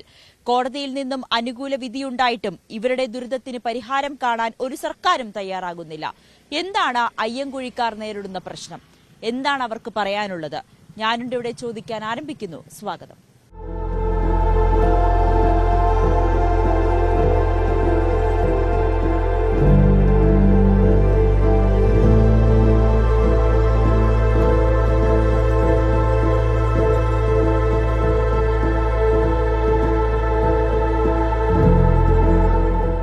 കൊച്ചിൻ റിഫൈനറിക്കും ഹിന്ദുസ്ഥാൻ ഓർഗാനിക് കെമിക്കൽസ് ഈ 2 പ്ലാന്റുകൾക്കും നടുവിലായി 4 മതിൽക്കെട്ടുകൾക്കുള്ളിൽ താമസിക്കുന്ന വിഷപ്പുക ശ്വസിച്ച് താമസിക്കുന്ന 30ഓളം കുടുംബങ്ങളുണ്ട്. ഇവർക്ക് എന്താണ് പറയാനുള്ളത്? ഇവരുടെ ആവശ്യം എന്താണ്? ഇതെല്ലാം നമുക്ക് നേരിട്ട് തന്നെ ചോദിക്കാം. ചേച്ചി, 35 വർഷത്തിലേറെയായി നിങ്ങൾ ഈ ഒരു നിയമ പോരാട്ടവുമായി നടക്കുന്നു. കോടതിയിൽ നിന്നും അനുകൂലമായിട്ടുള്ള വിധി ഉണ്ടാകുന്നു. എന്താണ് നിങ്ങളുടെ ഇപ്പോഴത്തെ ആവശ്യം? ഞങ്ങൾ 40 വർഷമായി ഈ പോരാട്ടമായിട്ട് ഇറങ്ങിയിട്ട്. ഞങ്ങൾ ഇന്ന് വരെ മുട്ടാത്ത ഒരു വാതിലുകളുമില്ല. മാറി മാറി വരുന്ന എല്ലാ സർക്കാരിൻ്റെ അടുത്തും ഞങ്ങൾ എം പി ആയാലും MLA ആയാലും ഞങ്ങൾ കയറി ഇറങ്ങി മടുത്ത ആൾക്കാരാണ്. രാഷ്ട്രീയപരമായിട്ട് ഞങ്ങൾക്ക് യാതൊരു അനുകൂലമായ ഒരു നീക്കുപോക്ക് ഞങ്ങളുടെ മേൽ വരുന്നില്ല. പിന്നെ അതുപോലെ തന്നെ ഇപ്പം ഞങ്ങൾ 14 വർഷമായിട്ട് ഹൈക്കോടതിയിൽ കേസ് നടക്കുക. ഈ കേസ് ഞങ്ങൾക്ക് അനുകൂലമായിട്ട് ഞങ്ങൾ എത്രയും പെട്ടെന്ന് ഈ സ്ഥലം എടുത്ത് ഒഴിപ്പിക്കണം എന്നുള്ള ഇതാണ് കോടതിയിൽ നിന്ന് വന്നത്. ആ വന്ന ശേഷം വീണ്ടും ഞങ്ങളുടെ ഒരു വേസ്റ്റ് റീസൈക്ലിംഗ് പ്ലാന്റിന് വേണ്ടിയിട്ട് ഈ സ്ഥലം അക്വയർ ചെയ്യാമെന്ന് ഗവൺമെൻറ്റിന് ഇവർ ആദ്യമേ കോടതി ഇത് പറയുമ്പോൾ കോടതി ഓർഡർ ഇടുന്ന സമയത്ത് ഈ കൊച്ചിൻ റിഫൈനറിക്കാർ പറഞ്ഞു അവർക്കിപ്പോൾ പ്രൊജക്റ്റ് ഇല്ല. ഈ ഹിന്ദുസ്ഥാൻ ഓർഗാനിക് കെമിക്കലുകാർ പറഞ്ഞു അവരുടെ കയ്യിൽ ഫണ്ടില്ല, ഞങ്ങളെ ഒഴിപ്പിക്കാനുള്ള ഫണ്ടില്ല എന്ന് പറഞ്ഞു. ആകെ 9.5 ഏക്കർ ഭൂമി മാത്രമേ ഉള്ളൂ ഇവിടെ. ഈ 42 കുടുംബങ്ങൾ എന്ന് പറഞ്ഞാൽ പാവപ്പെട്ടവരാണ്. കൂലിവേല ചെയ്ത് മാത്രമാണ് അന്ന് ആഹാരത്തിന് വക കണ്ടെത്തുന്നത്. ഇവിടെയുള്ള കുട്ടികൾ സർവരും രോഗബാധിതരാണ്. എല്ലാവർക്കും ശ്വാസം മുട്ടൽ, അതുപോലെ തന്നെ സ്കിന്നിൻ്റെ പ്രോബ്ലം. എൻ്റെ ഹസ്ബൻഡിൻ്റെ അമ്മയൊക്കെ ഈ വെള്ളത്തിനകത്തൊക്കെ ഇറങ്ങിയ കാലിലെല്ലാം ചൊറിഞ്ഞു പൊട്ടി ആകെ നാശമായിട്ടാണ് എൻ്റെ അമ്മയൊക്കെ മരിച്ചുപോയി, ഹസ്ബൻഡിൻ്റെ അമ്മ. അതുപോലെ എല്ലാവരും മാരകമാരുള്ള അതിൽ ക്യാൻസർ. ഇപ്പം തന്നെ ഇവിടെ ക്യാൻസർ പേഷ്യൻസ് ആയിട്ട് 2 പേര് ഓൾറെഡി ഇപ്പോൾ ഇവിടെയുണ്ട്. ഒരു 3-4 പേര് കൂടുതൽ മരണം അടഞ്ഞു പോയിട്ടുണ്ട്. ഇവരെ സന്ധ്യ ആകുമ്പോഴത്തേക്ക് നമ്മളുടെ ഇപ്പോൾ ഈ ഒരു അന്തരീക്ഷം കാണുന്നുണ്ടല്ലോ നിങ്ങൾ, ഈ അന്തരീക്ഷത്തിലേക്ക് ഈ പുക മൊത്തം ഈ ഫയർ സ്റ്റാക്കും കത്തിച്ചിട്ട് ഈ പുക അങ്ങോട്ട് തള്ളും. ഈ തള്ളി കഴിയുമ്പോൾ ആ മഴ വന്ന് നിൽക്കുന്ന സമയത്ത് ഇവരുടെ ആ സ്മെല്ല്, പിന്നെ ആ സമയത്താണ് തുറന്നു വിടുന്നത്. വാതകം എന്താണ് തുറന്നു വിടുന്നതെന്നൊക്കെ അറിയില്ല. പക്ഷേ ആ സ്മെല്ല് കൊണ്ട് നമുക്ക് ഒരു രീതിയിലും നമുക്ക് ജീവിക്കാൻ പറ്റാത്ത അവസ്ഥയിലാണ് നമ്മളിവിടെ പോകുന്നത്. അതുകൊണ്ട് തന്നെ ഇവിടെ ഈ കുഞ്ഞുങ്ങളെയും കൊണ്ടൊന്നും ഇവിടെ ജീവിക്കാൻ പറ്റാത്തതുകൊണ്ട് ബാക്കിയുള്ള കുടുംബങ്ങൾ മുഴുവൻ വൻ പൈസ കൊടുത്ത് വാടക കൊടുത്ത് ഇറങ്ങി പോവുക ചെയ്തേക്കുന്നത്. വാടക കൊടുക്കാൻ പോലും നിർവാഹമില്ലാതെ തിരിച്ചു വരാനും നിർവാഹമില്ലാതെ ജീവിക്കുക. അവരവരുടെ സ്വന്തം കിടക്കുന്ന മണ്ണിൽ നിന്നാണ് അന്യനാട്ടിൽ പോയിട്ട് വാടകയും കൊടുത്ത് ജീവിക്കുന്നത്. അപ്പോൾ അവനവൻ്റെ ഇന്ന് വരെ ഭൂമി ഏറ്റെടുക്കണ്ട എന്ന് പറഞ്ഞ് ലോകം മുഴുവൻ പ്രശ്നങ്ങൾ നടക്കുമ്പോൾ ഞങ്ങളിവിടെ നിന്ന് ഒഴിപ്പിക്കൂ എന്ന് പറഞ്ഞിട്ടാണ് കിടക്കുന്ന സ്വന്തം നാടിനെ മണ്ണിനെ ഉപേക്ഷിച്ച് പോകാൻ ഞങ്ങൾ റെഡിയായിട്ട് ഈ 2 കമ്പനികൾ സർക്കാരും ഞങ്ങളുടെ മേൽ യാതൊരുവിധ അനുകൂലമായ നടപടികളും ഞങ്ങൾക്ക് അനുകൂലമായിട്ട് എടുക്കുന്നില്ല.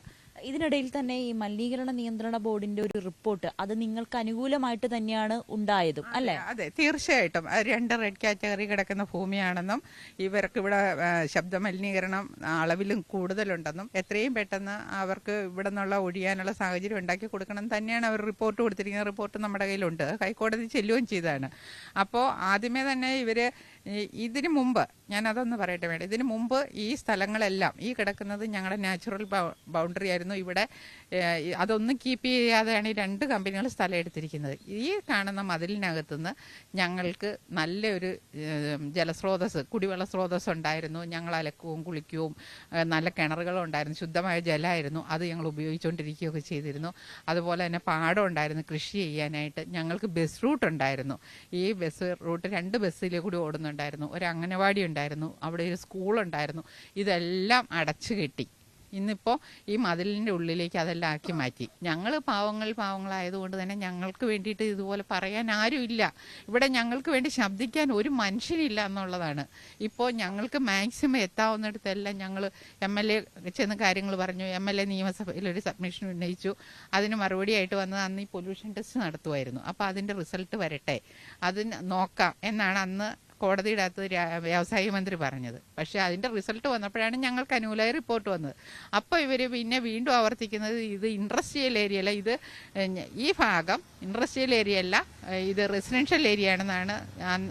വേണു എന്നുള്ള ജോയി സാർ ഇരിക്കുന്ന സമയത്തായിരുന്നു നമ്മൾ കേസ് ചീഫ് സെക്രട്ടറിയായിട്ട് നടന്നിരുന്നത്. പിന്നെ വേണു എന്ന് പറഞ്ഞ സാറ് ചീഫ് സെക്രട്ടറി ആയ സമയത്ത് അദ്ദേഹം കോടതി പറഞ്ഞിരിക്കുന്നത് ഇത് റെസിഡൻഷ്യൽ ഏരിയ ആണ്, ഇത് പിന്നെ ഇൻഡസ്ട്രിയൽ ഏരിയ ആണെന്ന്. പക്ഷേ ഞങ്ങളുടെ സർവേ നമ്പറും ഇത് ഒരേ സർവേ നമ്പർ തന്നെയാണ്. അപ്പോൾ ഇത് ഇൻഡസ്ട്രിയൽ ഏരിയ തന്നെയാണ്. പക്ഷേ കോടതിയിൽ അവർ സമർത്ഥിക്കുകയാണ് ഇത് റെസിഡൻഷ്യൽ ഏരിയ ആണെന്ന്. ഞങ്ങളോട് ചെയ്യുന്ന നീതി എന്താ ഇവിടെ സർക്കാരിന് ഞങ്ങളോട് നീതി പുലർത്തുന്നില്ല.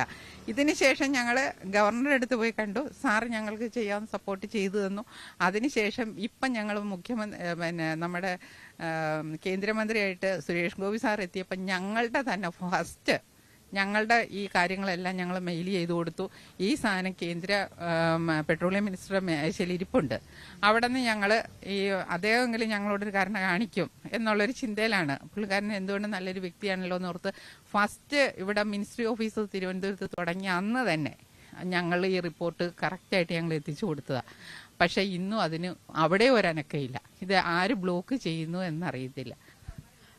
രണ്ട് പ്ലാന്റുകളോ അല്ലെങ്കിൽ സർക്കാരോ ഈ ഭൂമി ഏറ്റെടുത്തതിന് ശേഷം ഇവിടെയുള്ളവരെ പുനരധിവസിപ്പിക്കുക എന്നതായിരുന്നു കോടതിയിൽ നിന്നും ലഭിച്ച ഉത്തരവ്. പക്ഷെ അതുപോലും സർക്കാരോ അല്ലെങ്കിൽ പ്ലാന്റുകളോ ഒന്നും തന്നെ അതിനു വേണ്ടിയിട്ടുള്ള തയ്യാറെടുപ്പോ അല്ലെങ്കിൽ ഇവരെ സഹായിക്കുവാനോ രംഗത്തെത്തുന്നില്ല എന്നുള്ളതാണ് ഇവരുടെ ഏറ്റവും വലിയ പരാതി. മറ്റൊരു കാര്യം, ഓരോ ദിവസം കഴിയുന്തോറും ഇവിടെയുള്ളവർക്ക് ഓരോ അസുഖങ്ങൾ വരികയാണ്. ഈ ക്യാൻസർ പോലുള്ള മാരകമായിട്ടുള്ള അസുഖങ്ങളുണ്ട്. ഇതിനെല്ലാം കാരണം ഈ ഇവിടെ നിന്നുള്ള വിഷപ്പുക ശ്വസിച്ചതാണെന്ന് കൃത്യമായി ഡോക്ടർമാരടക്കം റിപ്പോർട്ട് നൽകുന്നുമുണ്ട്. ഈ ഒരു അവസ്ഥയിൽ പോലും എന്തുകൊണ്ടാണ് സർക്കാർ ഇവർക്ക് മുന്നിലേക്ക് കണ്ണു തുറക്കാത്തതെന്നൊരു പ്രധാനപ്പെട്ട ചോദ്യം തന്നെയാണ്. നമ്മളോടൊപ്പം ഇവിടെ ഒരു രോഗബാധിതയായ ഒരു ചേച്ചി കൂടിയുണ്ട്. ചേച്ചി, ഇവിടെ ഈ വിഷപ്പുക ശ്വസിച്ചതുകൊണ്ടാണ് രോഗം പിടിപെട്ടതെന്ന് വരെ ഡോക്ടർമാർ പറയുന്ന അവസ്ഥ വലിയ ദുരിതത്തിലാണ്. എന്താണ് ഇനി മുന്നോട്ട് എങ്ങനെയാണെന്നുള്ളൊരു വലിയ ചോദ്യം ബാക്കിയാവുക. എന്താന്ന് വെച്ച് കഴിഞ്ഞാൽ എന്നെ ഇവിടെ കല്യാണം കഴിച്ചു വന്നേക്കണാണ്. പക്ഷേ എന്നെ കല്യാണം കഴിക്കുന്ന സമയത്ത് കാര്യം കമ്പനിയൊക്കെ ഇവിടെ ഉണ്ടെന്ന് അറിയാമെങ്കിലും പക്ഷേ ഇങ്ങനെ ഒരു പൊള്യൂട്ടഡ് ഏരിയ ആണെന്നുള്ള വിവരം നമുക്കറിയത്തില്ല. ഇവിടെ കല്യാണം കഴിച്ച് വന്ന് കുറച്ച് കഴിഞ്ഞപ്പോൾ തന്നെ എനിക്ക് ശ്വാസമുള്ള അങ്ങനെ പ്രശ്നങ്ങളുണ്ടായി. പക്ഷേ അത് അത്ര വലിയ സീരിയസ് ആയിട്ട് വരും എന്നുള്ള പ്രശ്നങ്ങൾ എനിക്ക് ഉണ്ടായിരുന്നില്ല. അത് സമയത്ത് എൻ്റെ ഫസ്റ്റ് ഡെലിവറിയുടെ സമയത്തും എനിക്ക് ഇതുപോലെ ഈ പ്രശ്നങ്ങൾ വന്നപ്പോഴാണ് ഹാർട്ടിന്റെ ചെറിയൊരു പ്രശ്നം. ഇങ്ങനെ ഈ വായു മലിനീകരണം മൂലം നമുക്ക് ശ്വാസകോശത്തിന്റെ പ്രശ്നങ്ങൾ വരുന്നുണ്ട്. അപ്പോൾ അതിന്റെ പേര് നമുക്ക് എമർജൻസി ആയിട്ട് ഓപ്പറേഷൻ ചെയ്താണ് എൻ്റെ 2 കുട്ടികളെ എനിക്ക് എടുക്കേണ്ട വന്നത്. പിന്നീട് നമ്മൾ ഇവിടെ താമസിച്ച് ഞാൻ കുറേ 5-6 വർഷക്കാലം മാറി താമസിച്ച സമയത്ത് നമുക്ക് ഒരു കുഴപ്പമില്ല. അവിടെ മാറി താമസിച്ചാൽ നമുക്ക് ഒരു കുഴപ്പമില്ല. അതുപോലെ പിള്ളേർക്കാണെങ്കിലും എൻ്റെ ഇളയ മോൾക്ക് മൊത്തം അലർജി, അതായത് ശരീരം ഇങ്ങനെ പുറത്ത് കാണുന്ന ഭാഗം മൊത്തം അലർജിയാണ്. കാരണം പുറത്തിറങ്ങിക്കഴിഞ്ഞാൽ അപ്പം അവൾക്ക് ചൊറിച്ചിൽ തുടങ്ങും. അതല്ല ഇവിടുന്ന് മാറി താമസിച്ചു കഴിഞ്ഞാൽ അവൾക്ക് ഒരു കുഴപ്പമില്ല. മൂത്ത മോക്ക് തുമ്മലും അലർജിയും ഇവിടെ താമസിച്ചു കഴിഞ്ഞാൽ അങ്ങനെ വരും. അപ്പോൾ വാഗമണ്ണി പഠിക്കാൻ പോയ സമയത്ത് അവൾക്ക് ഒരു കുഴപ്പമുണ്ടായില്ല. ഇവിടെ തിരിച്ചു വന്നപ്പോൾ അവൾക്ക് വീണ്ടും പഴയതുപോലെ പ്രശ്നം. അപ്പോൾ ഞാൻ നമ്മൾ കഴിഞ്ഞ 2022 ജൂൺ 30 ഇവിടെ ഭയങ്കരമായിട്ട് പുകയും ഇതുണ്ടായി. ആ ഉണ്ടായ സമയത്ത് എന്ന് വെച്ചാൽ മൊത്തം ഏരിയ മൊത്തം ഇങ്ങനെ ഇരുട്ട് പോലെ കിടക്കുമായിരുന്നു. ആ സമയത്താണ് ഞാൻ എൻ്റെ മോളെ വാഗമൺ കോളേജിൽ കൊണ്ടാക്കിയിട്ട് തിരിച്ചു വരുമ്പം ഇവിടെ ഒരു വീട് പോലും നമുക്ക് കാണാൻ പറ്റുന്നില്ല. ഞാൻ വണ്ടിയിൽ വന്ന് ഇറങ്ങി കഴിഞ്ഞപ്പോൾ നോക്കിയപ്പോൾ ഞാൻ പെട്ടെന്ന് തന്നെ ഫോൺ ചെയ്ത് ഇവിടെ നമ്മുടെ ജനകീയ സമിതി സെക്രട്ടറി വീടാണിത്. ഞാൻ ജനകീയ സമിതി സെക്രട്ടറിനെ വിളിച്ചു, പങ്കജാഷ ഇത് എന്താ ഇവിടെ വീടിന് നമ്മുടെ പരിസരമൊന്നും കാണാൻ പറ്റുന്നില്ലല്ലോ, നിങ്ങളിത് ആരും കണ്ടില്ലെന്ന് ചോദിച്ചു. അന്നേരം പുറത്തിറങ്ങിയപ്പോഴാണ് ഇവരൊക്കെ അറിയുന്നത് ഈ സംഗതി. കാരണം 5 മണി 5:30 ആകുമ്പോഴേക്കും എല്ലാവരും തന്നെ ഓൾറെഡി ഈ പൊല്യൂഷൻ കാരണം പെരക്കകത്ത് കയറും. ഞങ്ങളെ സംബന്ധിച്ച് ഞങ്ങൾ ആ സമയത്ത് വന്നതിന്റെ പേരിൽ ഞങ്ങൾക്ക് ഇത് കാണാൻ പറ്റി. പിന്നീട് ഞങ്ങൾ 10-12 മണി 12:30 വരെ നമ്മുടെ കമ്പനി കയറ്റി ഞങ്ങൾ സമരം ചെയ്തു, എല്ലാം ഇത് ചെയ്തു. പഞ്ചായത്ത് മെമ്പർ ഉണ്ടായിരുന്ന എല്ലാവരും കമ്പനിയുടെ ആൾക്കാരൊക്കെ കുറച്ച് പേരൊക്കെ വന്ന് ഞങ്ങൾ കാണിച്ചു കൊടുത്തു. അപ്പോഴും അവർ പറഞ്ഞത് എന്താണെന്ന് വെച്ചാൽ ഇത് ഞങ്ങളുടെ അല്ല. ഈ 2 കമ്പനിക്കാരും പറയുന്ന ഒരു വാക്ക് ഇത് ഞങ്ങളുടെ അല്ല. പിന്നെ ഇത് ഇവിടെ നിന്ന് ആകാശത്ത് നിന്ന് പൊട്ടി വീടിന് എന്തായാലും പുക വരില്ലല്ലോ. അങ്ങനെയുള്ള തർക്കങ്ങളാണ്. അതിനുശേഷമാണ് ഈ കഴിഞ്ഞ ജൂൺ 27 വീണ്ടും ഇതുപോലെ വാതക ചോർച്ചയുണ്ടായി. ഇവിടെ ഈ സെക്രട്ടറി അടക്കം 2-3 പേർക്ക് പെട്ടെന്ന് ആരോഗ്യ പ്രശ്നങ്ങളുണ്ടായി. അവർ ഹോസ്പിറ്റലിൽ അഡ്മിറ്റ് ആവണം. ആ ഹോസ്പിറ്റലിൽ അഡ്മിറ്റ് ആകുമ്പോൾ ഇവർ പറയുന്നു ഇവരുടെ എല്ലാ പുക, ഇവരുടെ എല്ലാ പ്രശ്നം, ഇവരുടെ കെമിക്കലല്ല ഇവർ പറയുന്നു.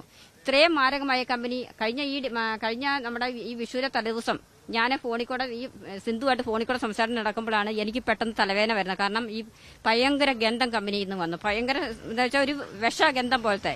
ആ വിഷഗന്ധം വന്ന സമയത്ത് ഞാൻ സിന്ധുവിന്റെ പറഞ്ഞു, സിന്ധു എന്തോ ഭയങ്കര സ്മെല്ല് വന്നെ, എനിക്കത് ഉൾക്കൊള്ളാൻ പറ്റണില്ല, അതുകൊണ്ട് ഞാൻ പെരക്കകത്ത് കയറുവാണെന്ന് പറഞ്ഞു. പെട്ടെന്ന് ഞാൻ കഥ കടിച്ച് പെരക്കകത്ത് കയറി കിടന്ന് ഒരു 12 മണി 12:30 ആയപ്പോഴേക്കും എനിക്ക് പെട്ടെന്ന് തലവേദന വന്നു.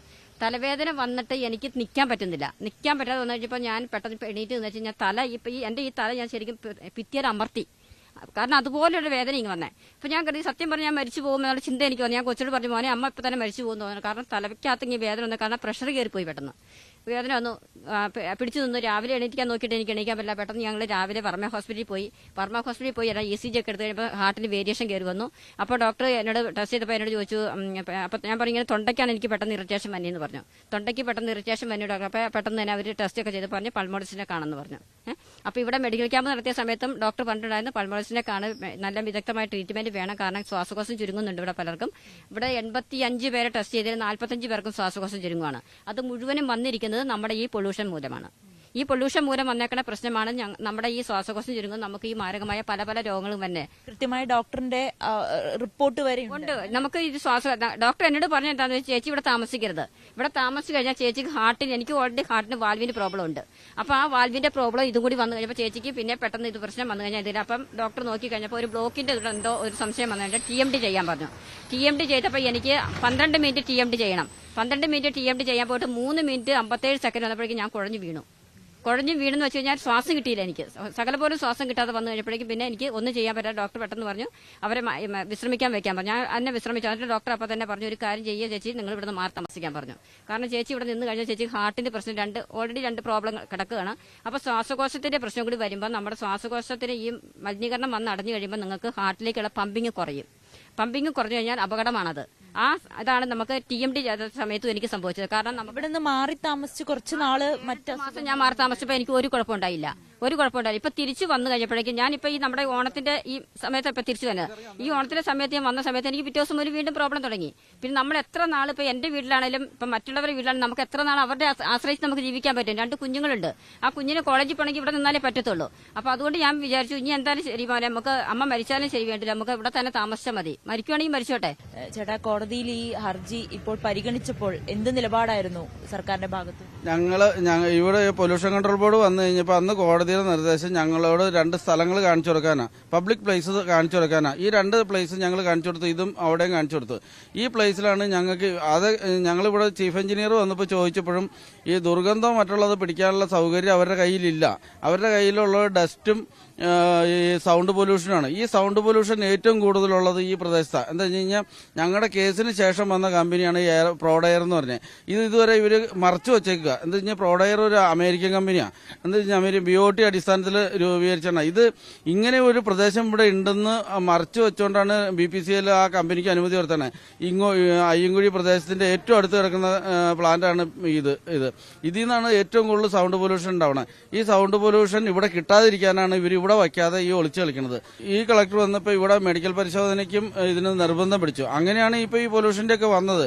അപ്പോൾ കോടതിയിൽ ഒരു കള്ളസത്യ വാങ്മൂലം ചീഫ് സെക്രട്ടറി കൊടുത്തതിന്റെ ഭാഗമായിട്ട് ഇവിടെ റെസിഡൻഷ്യൽ ഏരിയ ആണെന്ന് പറഞ്ഞതിന്റെ ഭാഗമായിട്ട് അദ്ദേഹം പറഞ്ഞു എനിക്കൊരു എവിഡൻസ് വേണ്ട നിങ്ങളെ രക്ഷിക്കാനെന്നും പറഞ്ഞുകൊണ്ടാണ് ഈ വീട്ടിൽ വന്നിരുന്ന പറഞ്ഞത്. അങ്ങനെ പറഞ്ഞതിന്റെ അടിസ്ഥാനത്തിൽ ഞങ്ങൾ അതിന് സമ്മതിച്ചു. മെഡിക്കൽ പരിശോധനയിൽ 80 പേരെ പരിശോധിച്ചാൽ 40 പേര് രോഗികളും അതിൽ തന്നെ പകുതിയോളം പേര് COPD, അതായത് അന്തരീക്ഷ മലിനീകരണം മൂലമുള്ള രോഗികളാണെന്ന് തെളിഞ്ഞു. അതിനെ അവർ തിരുത്തിയാണ് കോടതിയിൽ റിപ്പോർട്ട് കൊടുത്തത്. രണ്ടാമത് ആ സാധനം പിന്നീടാണ് ഈ പൊല്യൂഷൻ ടെസ്റ്റ് നടത്തിയത്. ഈ പൊല്യൂഷൻ ടെസ്റ്റ് നടത്തിയപ്പോഴും ഇത് 2 റെഡ് കാറ്റഗറി കമ്പനിയുടെ ഇടയ്ക്കാണ്. ഈ കഴിഞ്ഞ ജൂൺ 27-ാം തീയതി അതിന് 22-ാം തീയതി ആയിട്ട് ഇവിടെ ഈ മഴ പെയ്തപ്പോൾ ഭയങ്കര വാതക ചോർച്ച ഉണ്ടായി. അത് ആ PDPP പ്ലാന്റിൽ നിന്ന് വന്നതാ. അപ്പോൾ ഇവിടെ ഒരു ചേട്ടൻ അന്ന് പെട്ടെന്ന് മരിച്ചു പോയത്. അതിന്റെ പിറ്റേ ദിവസമാണ് ഞങ്ങളുടെ സെക്രട്ടറിക്ക് ഭയങ്കര രൂക്ഷമായ ഇതുണ്ടായി. ഞങ്ങൾ ആ ഹോസ്പിറ്റലിലൊക്കെ കൊണ്ടുപോയത്. ഓവർഹെഡ് ടാങ്ക് പണിയാൻ പറ്റാത്ത പഞ്ചായത്തുകളാണ് ഇവിടെ ഇരിക്കുന്നത്. അപ്പോൾ ഈ ഓവർഹെഡ് ടാങ്കില്ല. ഇത് ഞങ്ങൾ ഈ കമ്പനിയായിട്ട് ഒരു ദിവസം കരി ഞങ്ങളുടെയൊക്കെ കിണറ്റിൽ വീണിട്ട് കമ്പനിയായിട്ട് HOC ആയിട്ട് ഗുസ്തി പിടിച്ചിട്ട് ഞങ്ങൾക്ക് 1 മണിക്കൂർ വെള്ളം തരുന്നത്. ഈ 1 മണിക്കൂർ വെള്ളം കൊണ്ട് ഞങ്ങളുടെ വീട്ടിലെ കാര്യങ്ങൾ നടക്കുക. അപ്പോൾ അതുപോലെയാണ് ഇവിടെ കാണിച്ചു വെച്ചത് മുഴുവൻ. ഇതെല്ലാം പബ്ലിക്കിന്റെ മുമ്പിലേക്ക് ചെന്നാൽ മാത്രമാണ് ഇതിനൊരു ഇതുണ്ടാവുള്ളൂ. ഇവർ മറച്ചു വയ്ക്കുന്ന കുറേ സത്യങ്ങളുണ്ട്. കള്ളത്തരം മാത്രമാണ് ഇവരുടെ കയ്യിലുള്ളൂ.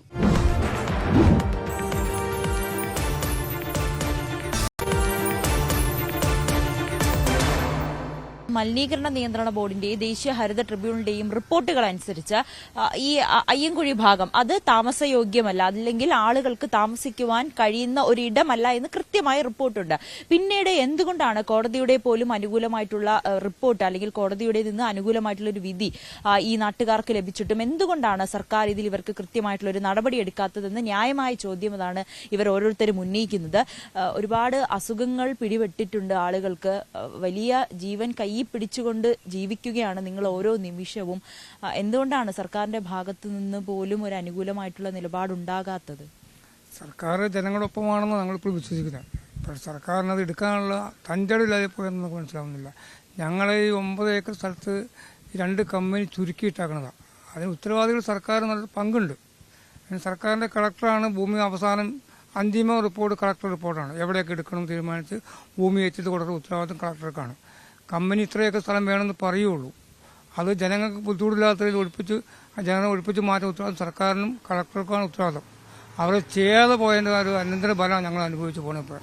ഞങ്ങളിവിടെ സ്ഥിരമായിട്ട് കിടന്ന് താമസിച്ച് ജനിച്ചു വളർന്ന ആൾക്കാർ ഞങ്ങൾക്കിവിടെ. ഞങ്ങൾ വന്ന് താമസിക്കുന്ന ആൾക്കാരല്ല. ഞങ്ങളുടെ 4 സൈഡും ഇവർ വന്ന് മതിൽ കെട്ടി ഞങ്ങൾ 9 ഏക്കറിലേക്ക് ചുരുക്കി കൊണ്ടുവന്ന് ഇപ്പോൾ ഞങ്ങളെല്ലാം രോഗികളായി മാറിക്കൊണ്ടിരിക്കുന്ന അവസ്ഥയാണ്. ഈ ഉത്തരം പറയേണ്ടത് ഞങ്ങളല്ല ഉത്തരം പറയേണ്ടത്. ഞങ്ങൾ ചോദിക്കാനേ പറ്റുള്ളൂ. എന്തുകൊണ്ട് ഞങ്ങൾ ഒഴിവാക്കുന്നില്ല എന്നുള്ള കാര്യം. ഞങ്ങളെ ചോദ്യം ചോദിക്കാൻ 40 വർഷമായി. ഇപ്പം ഇന്ന് വരെ അതിന് ഉത്തരം പറയുന്ന എല്ലാവരും പറയുന്നത് നിങ്ങൾ ചോദിക്കുന്ന ചോദ്യം ന്യായമാണ്, നിങ്ങൾ ന്യായമായ ചോദ്യം ചോദിക്കുന്നത്, നിങ്ങൾ പണ്ടേ പോകേണ്ട ആൾക്കാരാണ്, ഞങ്ങൾക്ക് നല്ല ബോധ്യമുണ്ട്. പക്ഷെ നടപ്പാക്കാൻ ഇവർക്കാർക്ക് ഇച്ഛാശക്തിയില്ല. ഈ ഗവൺമെന്റിനും ഈ കളക്ടർക്കും ഈ കമ്പനികൾക്കും ചെയ്യിക്കാനുള്ള, കമ്പനിയാണ് ഉത്തരവാദി എന്നുള്ളത് ഗവൺമെന്റിന്റെ നിയമസഭയിൽ ഞങ്ങളുടെ MLA സബ്ഡിഷൻ ഉന്നയിച്ച് വ്യക്തമായിട്ട് പറഞ്ഞിട്ടുണ്ട്. അവിടെ ഇതിന്റെ ഉത്തരവാദി 2 കമ്പനിയാണ്. ഈ 2 കമ്പനി തന്നെ ഏറ്റെടുത്ത് ഒഴിപ്പിക്കണം എന്ന് സർക്കാരിനോട് സബ്ഡിഷൻ ഉന്നയിച്ചുകൊണ്ട് MLA കൃത്യമായിട്ടും പറഞ്ഞിട്ടുണ്ട്. അതിന് മറുപടി ഇവിടുത്തെ വ്യവസായ മന്ത്രി രാജീവ് പറഞ്ഞിരിക്കുന്നത് ബഹുമാനപ്പെട്ട കുന്നത്താട് MLA ഇവിടെ ഉന്നയിച്ച സബ്ഡിഷനിൽ ഗൗരവമായ വിഷയം തന്നെയാണ് എന്ന് മറുപടി പറയുന്നുണ്ട്. പിന്നെ ഇന്ന് നടപടി ഭാഗത്തെ ഇപ്പോൾ കോടതി എന്ന് പറഞ്ഞൊരു കാര്യം അവർ ചൂണ്ടിക്കാണിക്കണം.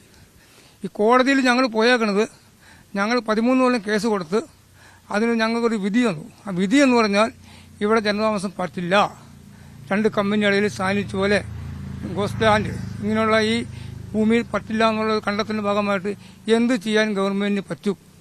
ഈ ചോദ്യം ചീഫ് സെക്രട്ടറി ചോദിച്ചു. ചീഫ് സെക്രട്ടറി ഞാൻ 20 ദിവസത്തിനുള്ളിൽ ഒരു മറുപടി കൊടുക്കാൻ പറഞ്ഞു. ആ 20 ദിവസത്തിനുള്ളിൽ മറുപടി കൊടുക്കുന്ന സ്ഥലത്ത് മറുപടി കൊടുക്കാതെ ചീഫ് സെക്രട്ടറി ഞങ്ങൾക്ക് വീണ്ടും ഒരു ചെറിയ കമ്പനി കൊണ്ടുവരാം, ഈ സ്ഥലം ഏറ്റെടുക്കാം, ഒരു EVS കമ്പനിയാണ് ഉദ്ദേശിച്ചിരുന്നത്, കമ്പ്യൂട്ടറിന്റെ മലിനീകരണം ഇല്ലാതാക്കുന്ന കമ്പനി.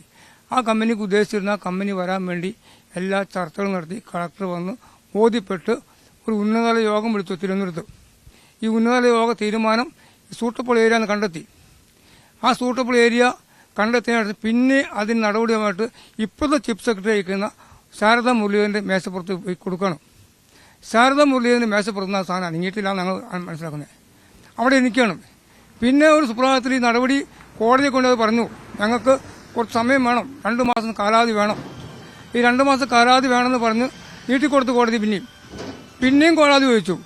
കാലാവധി നീണ്ടുപോയപ്പോൾ കോടതി ചോദിച്ചു, നിങ്ങൾക്ക് എത്ര മാസം വേണം? 4 മാസം. ആ 4 മാസവും കൊടുത്തു. അതിലും നടപടി വന്നപ്പോഴാണ് ഞങ്ങൾ കോടതി രക്ഷ കേസിലേക്ക് പോണത്. കോടതി രക്ഷ കേസ് എന്ന് കഴിഞ്ഞപ്പോൾ അവിടെ നിന്ന് സംഭവിച്ച കോടതിയിൽ സർക്കാരിന് അപ്ഡേറ്റ് കൊടുത്തിരിക്കുന്നത് ഞങ്ങളുടെ കയ്യിൽ പണമില്ല എന്ന്.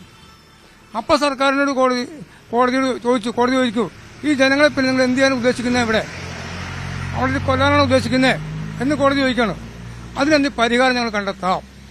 ആ പരിഹാരം കണ്ടെത്താനാണ് ഇപ്പോൾ നടക്കുന്ന ശ്രമം മുഴുവനും.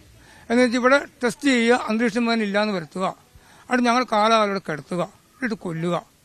ഇതാണ് ഇവിടെ പരിഹാരം. തുടക്കത്തിൽ ഇവിടെ എത്ര കുടുംബങ്ങളുണ്ട്? ഞങ്ങൾ ഒത്തിരി കുടുംബം ഉണ്ടായിരുന്നു. വലിയ പ്രദേശമാണ്, നല്ല പ്രദേശമാണ്. ഞങ്ങളുടെ കൃഷി സ്ഥലമാണ് ഈ കാണുന്ന ഇവർ തരിച്ചു കിടക്കുന്ന ഭൂമി.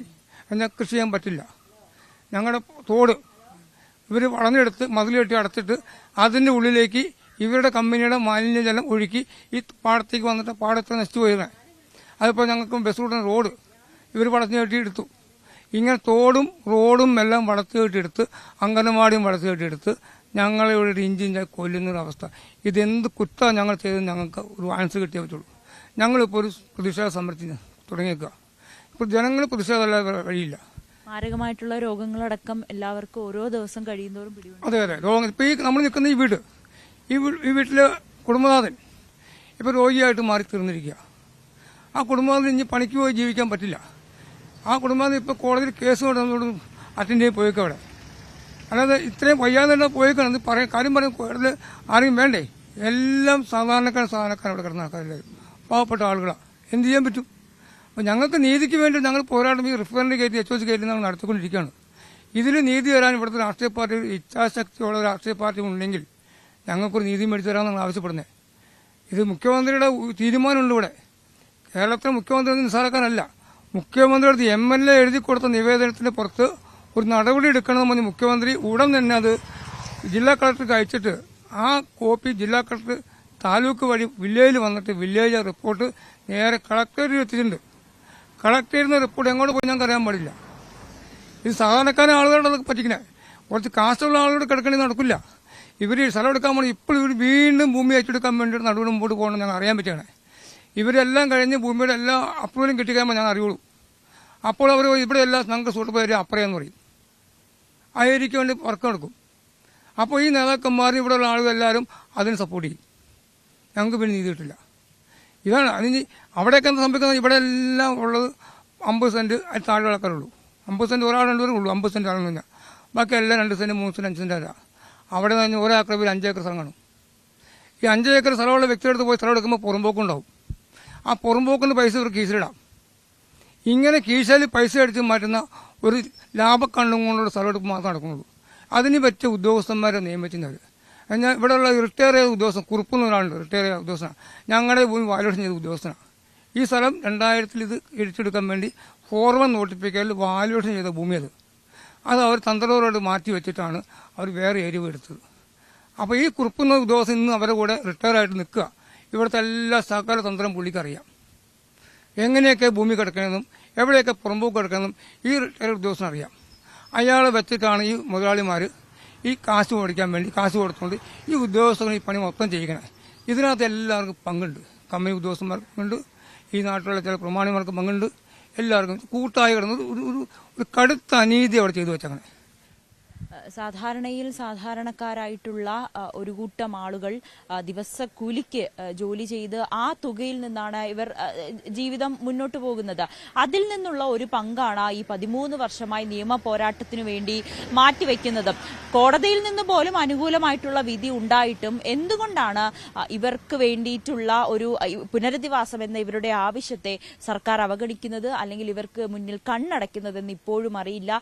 ഈ വ്യവസായ മേഖലയെ സംരക്ഷിക്കുന്നതിന് വേണ്ടി കുരുതി കൊടുക്കപ്പെട്ട ഒരു കൂട്ടം കുടുംബങ്ങളാണ്, അല്ലെങ്കിൽ ഒരു കൂട്ടം ആളുകളാണ് ഈ അയ്യങ്കുഴിയിലുള്ളത്. സർക്കാരോ അല്ലെങ്കിൽ മറ്റ് അധികൃതരോ ഇതിനു വേണ്ടിയിട്ടുള്ള നടപടി എടുക്കുമെന്ന പ്രതീക്ഷയിലാണ് ഇവർ ഓരോരുത്തരും കാത്തിരിക്കുന്നത്. ഇവിടെ വൈകുന്നേരം ആയിട്ടുണ്ടെങ്കിൽ ഈ പുക കാരണം രാത്രി മുഴുവൻ ശ്വാസം മുട്ട്, തലവേദന, ഇവ കണ്ണൊക്കെ അങ്ങ് വീർത്തു വരും. നമുക്ക് അങ്ങനെ ഭയങ്കര ബുദ്ധിമുട്ടാ. വീട്ടിൽ നിൽക്കാൻ പറ്റും, പുറത്തേക്ക് ഇറങ്ങാൻ ഇറങ്ങാനേ പറ്റൂല. പുറത്തേക്ക് ഇറങ്ങാനേ പറ്റൂല രാത്രി ആയിട്ടുണ്ടെങ്കിൽ, സന്ധ്യ കഴിഞ്ഞിട്ടുണ്ടെങ്കിൽ. ചേച്ചി എത്ര നാളായി ഇവിടെ താമസിക്കുന്നു? ഞാനിവിടെ ജനിച്ചു വളർന്നതാ. ഞാനിപ്പോ അത് കഴിഞ്ഞിട്ട് കെട്ടിച്ചു വിട്ട് കഴിഞ്ഞിട്ട് ഞങ്ങൾക്ക് ഇവിടെ അച്ഛൻ ഷെയർ തന്നേക്കണ ഞങ്ങൾ ഇവിടെ തന്നെ താമസിക്കും. 5 സെന്റ് സ്ഥലമേ ഉള്ളൂ. ഞങ്ങളിപ്പോ 10-25 വർഷമായി ഞങ്ങളിവിടെ താമസിക്കുന്നു. ഈ പ്ലാന്റ് വന്നതിന് ശേഷമാണ് ഇങ്ങനത്തെ ഉള്ള അസുഖങ്ങൾ വന്നേക്കണത്. ഈ എയർ പ്രൊഡക്റ്റ്, പിന്നെ അവിടെ PDPP, ഇത് രണ്ടും വന്നേ പിന്നെയാണ് കൂടുതലായിട്ട് വന്നേക്കണത്. സർക്കാരിന്റെ ഭാഗത്ത് നിന്നും ഒരു അനുകൂലമായിട്ടുള്ള നിലപാടിന്റെ ഭാഗത്തു നിന്ന് ഒരു അനുകൂലമില്ല. പഞ്ചായത്ത് ഞങ്ങളെ ദ്രോഹിച്ചോണ്ടിരിക്കുക. ഈ പഞ്ചായത്തിന് പൈസ ഇല്ലെന്ന് പറഞ്ഞാൽ ഈ CSR ഫണ്ട് എന്തോരം ഈ പഞ്ചായത്ത് മേടിക്കുന്നുണ്ട്. ഒരു സ്റ്റാൻഡ് ഇവിടെ വെക്കാനായിട്ട് ഈ പഞ്ചായത്തിന് പൈസ ഇല്ലേ? ഞങ്ങൾ പൊല്യൂഷൻ വിഷയം വെക്കേണ്ടെന്ന് ഞങ്ങൾ പറഞ്ഞിട്ടില്ല. ഞങ്ങൾ വെക്കാനാ പറഞ്ഞത്. ഇന്നലെ മുഴുവനും ഞങ്ങൾ ഇവിടെ നിന്ന് വെക്കാൻ പറഞ്ഞിട്ട് അവര് താഴെ കൊണ്ടുവന്ന് വെച്ചേക്കണം. ഇവിടെ വെച്ചാലാണ് ഇതിന്റെ ഇത് കിട്ടുള്ളൂ. അപ്പൊ അവർക്ക് എന്നിട്ട് ഞങ്ങൾ തടഞ്ഞു ഇപ്പൊ കോടതിയിൽ പറഞ്ഞേക്കണം. നിങ്ങൾക്ക് ഒരു നീതി മേടിച്ചു തരാൻ വേണ്ടിയിട്ട് സർക്കാരോ അല്ലെങ്കിൽ ഭരണകൂടങ്ങളോ? ഞങ്ങൾക്ക് ഒരു അനുകൂലം അവരുടെ കയ്യിൽ നിന്ന് ഇതുവരെ ഉണ്ടായിട്ടില്ല. ഞങ്ങൾക്ക് എന്തെങ്കിലും ആ നേതാക്കന്മാർക്കാണെങ്കിലും ഇവർ പറയാൻ പാടില്ലേ? ഈ വിഷപ്പുക ശ്വസിക്കുന്നത് കൊണ്ട് നിങ്ങൾക്കിവിടെ ജീവിക്കാൻ കഴിയാത്തൊരവസ്ഥയിലാണ്, ജീവിക്കാൻ കൊള്ളാത്തൊരിടം തന്നെയാണെന്ന് ഹൈക്കോടതി വരെ പറയുന്ന സാഹചര്യം. പക്ഷെ നിങ്ങൾക്ക് വേറെ നിവർത്തിയില്ല, ഇവിടെ തന്നെ ജീവിക്കേണ്ട സാഹചര്യമാണ്. അധികൃതരാരും തന്നെ നിങ്ങളെ തിരിഞ്ഞു നോക്കാത്തൊരു സാഹചര്യം. അതെ അതെ അതെ.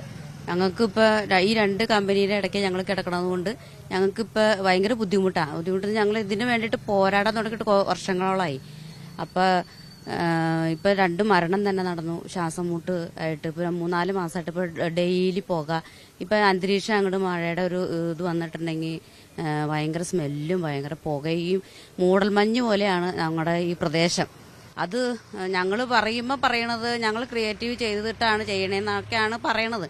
പക്ഷെ ഞങ്ങൾക്കതല്ലല്ലേ അറിയുള്ളൂ, അനുഭവിക്കണത് ഞങ്ങൾക്കല്ലേ അറിയുള്ളൂ. അത് പറയുമ്പോൾ ഹൈക്കോടതി വരെ ഉത്തരവ് ഇട്ടിട്ടും ഇത് നടപ്പിലാകാത്തതിന്റെ ഉദ്ദേശം എന്താണെന്ന് ഞങ്ങൾക്ക് ഇപ്പോഴും മനസ്സിലാവണില്ല. ഞങ്ങൾ സാധാരണക്കാരായിട്ടാണോ എന്നൊരു സംശയം ഞങ്ങൾക്കുണ്ട്. പക്ഷെ ഞങ്ങളിത് മുന്നോട്ട് തന്നെ പോരാടാൻ തന്നെയാണ് ഇരിക്കുന്നത്. ഇപ്പോൾ 23-ാമത്തെ ദിവസമാണ് ഞങ്ങൾ സമരം ചെയ്യണത്. ഇതിനൊരു പോംവഴി കാണുന്നവരെ ഞങ്ങൾ ഈ സമരം മുന്നോട്ട് പോകാൻ തന്നെയാണ് തയ്യാറായിരിക്കുന്നത്. നിങ്ങളുടെ സമരം ഇപ്പോഴും ഇങ്ങനെ തുടർന്നുകൊണ്ടിരിക്കുകയാണ്. സർക്കാരിന്റെ പ്രതിനിധികളോ അല്ലെങ്കിൽ സ്ഥലം MLA യോ MP യോ ആരെങ്കിലും തന്നെ ഇതുവരേക്ക് സന്ദർശിച്ചോ? MLA ഞങ്ങൾ 2-3 പ്രാവശ്യം കോണ്ടാക്ട് ചെയ്തു. പക്ഷെ സാറാണെങ്കിൽ പല സ്ഥലത്താണെന്നാണ് പറയണത്. അതുകൊണ്ടാണ് ഞങ്ങൾക്ക് വിളിച്ചിട്ട് വരാൻ കഴിയാത്തത്. പിന്നെ അതുകൂടാതെ പല ആളുകളെ ഞങ്ങൾ വിളിച്ചിട്ടുണ്ട്. അവർ വന്നു, ഞങ്ങൾ സമരത്തിൽ പങ്കെടുത്തു. ഞങ്ങൾ അതുപോലെ തന്നെ മുന്നോട്ട് പോണ്. ഇപ്പോഴും ഞങ്ങൾ വിളിച്ച് ഓരോരുത്തരെ വിളിക്കണമുണ്ട്, സമരത്തിൽ പങ്കെടുക്കാൻ വിളിക്കണമുണ്ട്. അപ്പം അതിൻ്റെ തുടർച്ചയായിട്ട് ഞങ്ങൾ ഈ സമരം ഞങ്ങൾക്ക് ഒരു നീതി നടപ്പാക്കുന്നവരെ ഞങ്ങൾ ഈ സമരം മുന്നോട്ട് പോകാനാണ് ഞങ്ങളുടെ തീരുമാനം. വലിയ അപകടകരമായിട്ടുള്ള ഒരു രീതിയിലാണ് നിങ്ങളിവിടെ ജീവിച്ചു പൊക്കോണ്ടിരിക്കുന്നത്. വലിയ ഒരു ദുരവസ്ഥ തന്നെയാണ് നിങ്ങൾ അനുഭവിക്കുന്നത്. അതെ, ഞങ്ങളിപ്പോ ചെറുപ്പകാലം തൊട്ട് ഞങ്ങള് ചെറുപ്പത്തിൽ അല്ലെങ്കിൽ ഞങ്ങളുടെ പാരന്റ്സിന്റെ ചെറുപ്പം തൊട്ട് ഇവര് തുടങ്ങിയതാണ് ഇങ്ങനെ ഒരു മതിൽക്കെട്ടിനുള്ളിലാക്കി. ഞങ്ങൾക്കൊന്ന് എന്തെങ്കിലും ഒന്ന് പറ്റിയാൽ പോലും ഞങ്ങൾക്ക് എവിടേക്കൊന്നും ഓടാൻ പറ്റില്ല. നേരത്തെ ആണെങ്കിലും ഫയർഫോഴ്സിന്റെ എന്തോ ഒരു ഇത് തന്നെ പറഞ്ഞിട്ടുണ്ട്, ഇവിടെ വന്നു കഴിഞ്ഞ് ഇവരെ രക്ഷിക്കാൻ പോലും പറ്റില്ല എന്നുള്ള കാര്യം പണ്ടേ ഉള്ള പറഞ്ഞ കാര്യങ്ങളാണ്. അപ്പൊ ഞങ്ങൾ ക്ലാസ് കഴിഞ്ഞിട്ട് ഞങ്ങളിപ്പോ പിള്ളേരാണ്, ക്ലാസ് ഒക്കെ കഴിഞ്ഞ് വരുന്ന ടൈമിലാണെങ്കിലും ഈ ഒരു ഇത്രയും ഭാഗം കഴിഞ്ഞ് കഴിഞ്ഞാൽ ഇപ്പൊ ഇവിടെ 40 കുടുംബം അത്രയും പോലും ഇല്ല. ആ ഒരു വീട് കൂടി കഴിഞ്ഞു കഴിഞ്ഞാൽ ഭയങ്കര എന്താ പറയാ, ഒരു കാട് മൂടിക്കെട്ട് അങ്ങനെ ഒരു പ്രദേശത്താണ്. നമുക്ക് നടന്നു വരാനായിട്ടാണെങ്കിലും രാത്രി ലൈറ്റ് ഇല്ല, ഒന്നുമില്ല. ഭയങ്കര ഒറ്റപ്പെട്ട് കിടക്കുന്ന ഒരു പ്രശ്നമാണ്. അതേപോലെ തന്നെ എല്ലാവർക്കും ആരോഗ്യകരമായിട്ടുള്ള പ്രശ്നങ്ങളുണ്ട്.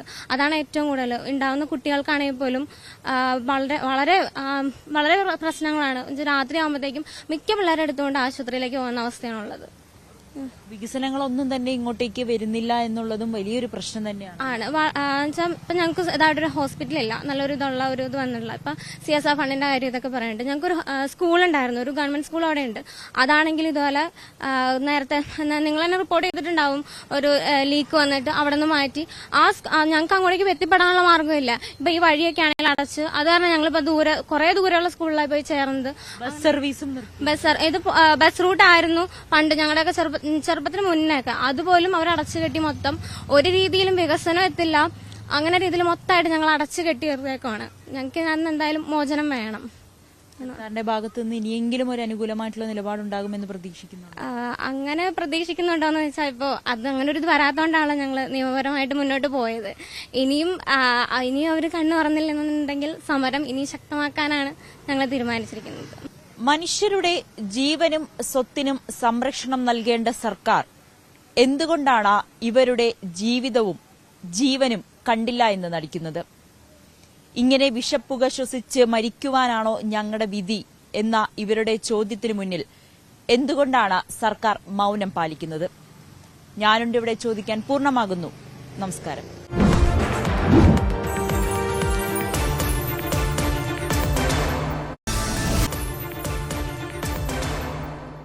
ശുദ്ധവായുവിനും കുടിവെള്ളത്തിനുമായി 4 പതിറ്റാണ്ടായി നിയമപോരാട്ടം നടത്തുന്ന ഒരു ജനതയുണ്ട് എറണാകുളം അമ്പലമുകൾ അയ്യങ്കുഴിയിൽ. കോടതിയിൽ നിന്നും അനുകൂല വിധിയുണ്ടായിട്ടും ഇവരുടെ ദുരിതത്തിന് പരിഹാരം കാണാൻ ഒരു സർക്കാരും തയ്യാറാകുന്നില്ല. എന്താണ് അയ്യങ്കുഴിക്കാർ നേരിടുന്ന പ്രശ്നം? എന്താണ് അവർക്ക് പറയാനുള്ളത്? ഞാനുണ്ട് ഇവിടെ ചോദിക്കാൻ ആരംഭിക്കുന്നു. സ്വാഗതം.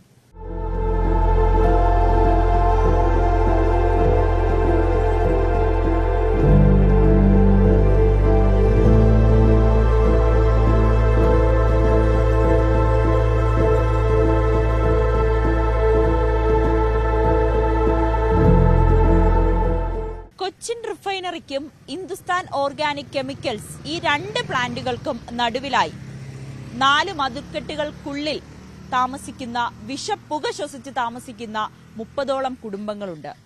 ഇവർക്ക് എന്താണ് പറയാനുള്ളത്? ഇവരുടെ ആവശ്യം എന്താണ്?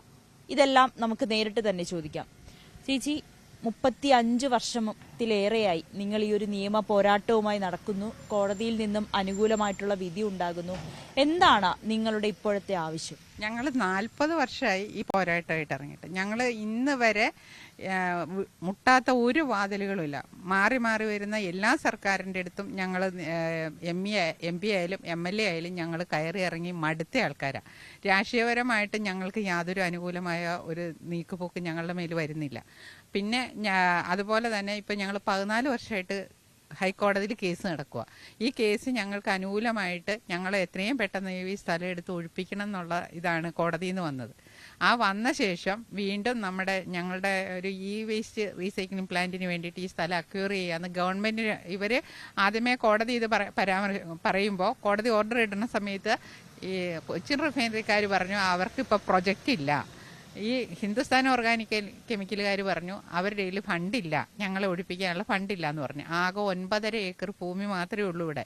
ഈ 42 കുടുംബങ്ങൾ എന്ന് പറഞ്ഞാൽ പാവപ്പെട്ടവരാണ്. കൂലി വേല ചെയ്ത് മാത്രമാണ് അന്ന് ആഹാരത്തിന് വക കണ്ടെത്തുന്നത്.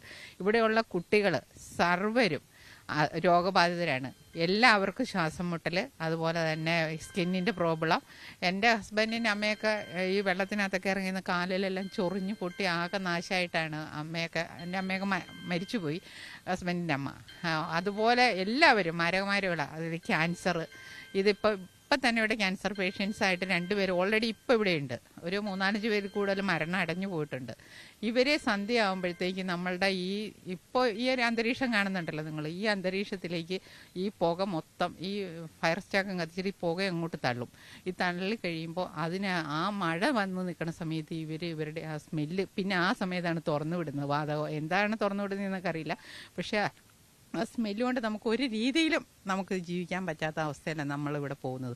അതുകൊണ്ട് തന്നെ ഇവിടെ ഈ കുഞ്ഞുങ്ങളെയും കൊണ്ടൊന്നും ഇവിടെ ജീവിക്കാൻ പറ്റാത്തതുകൊണ്ട് ബാക്കിയുള്ള കുടുംബങ്ങൾ മുഴുവൻ വൻ പൈസ കൊടുത്ത് വാടക കൊടുത്ത് ഇറങ്ങി പോവുക ചെയ്തേക്കുന്നത്. വാടക കൊടുക്കാൻ പോലും നിർവാഹമില്ലാതെ തിരിച്ചു വരാനും നിർവാഹമില്ലാതെ ജീവിക്കുക.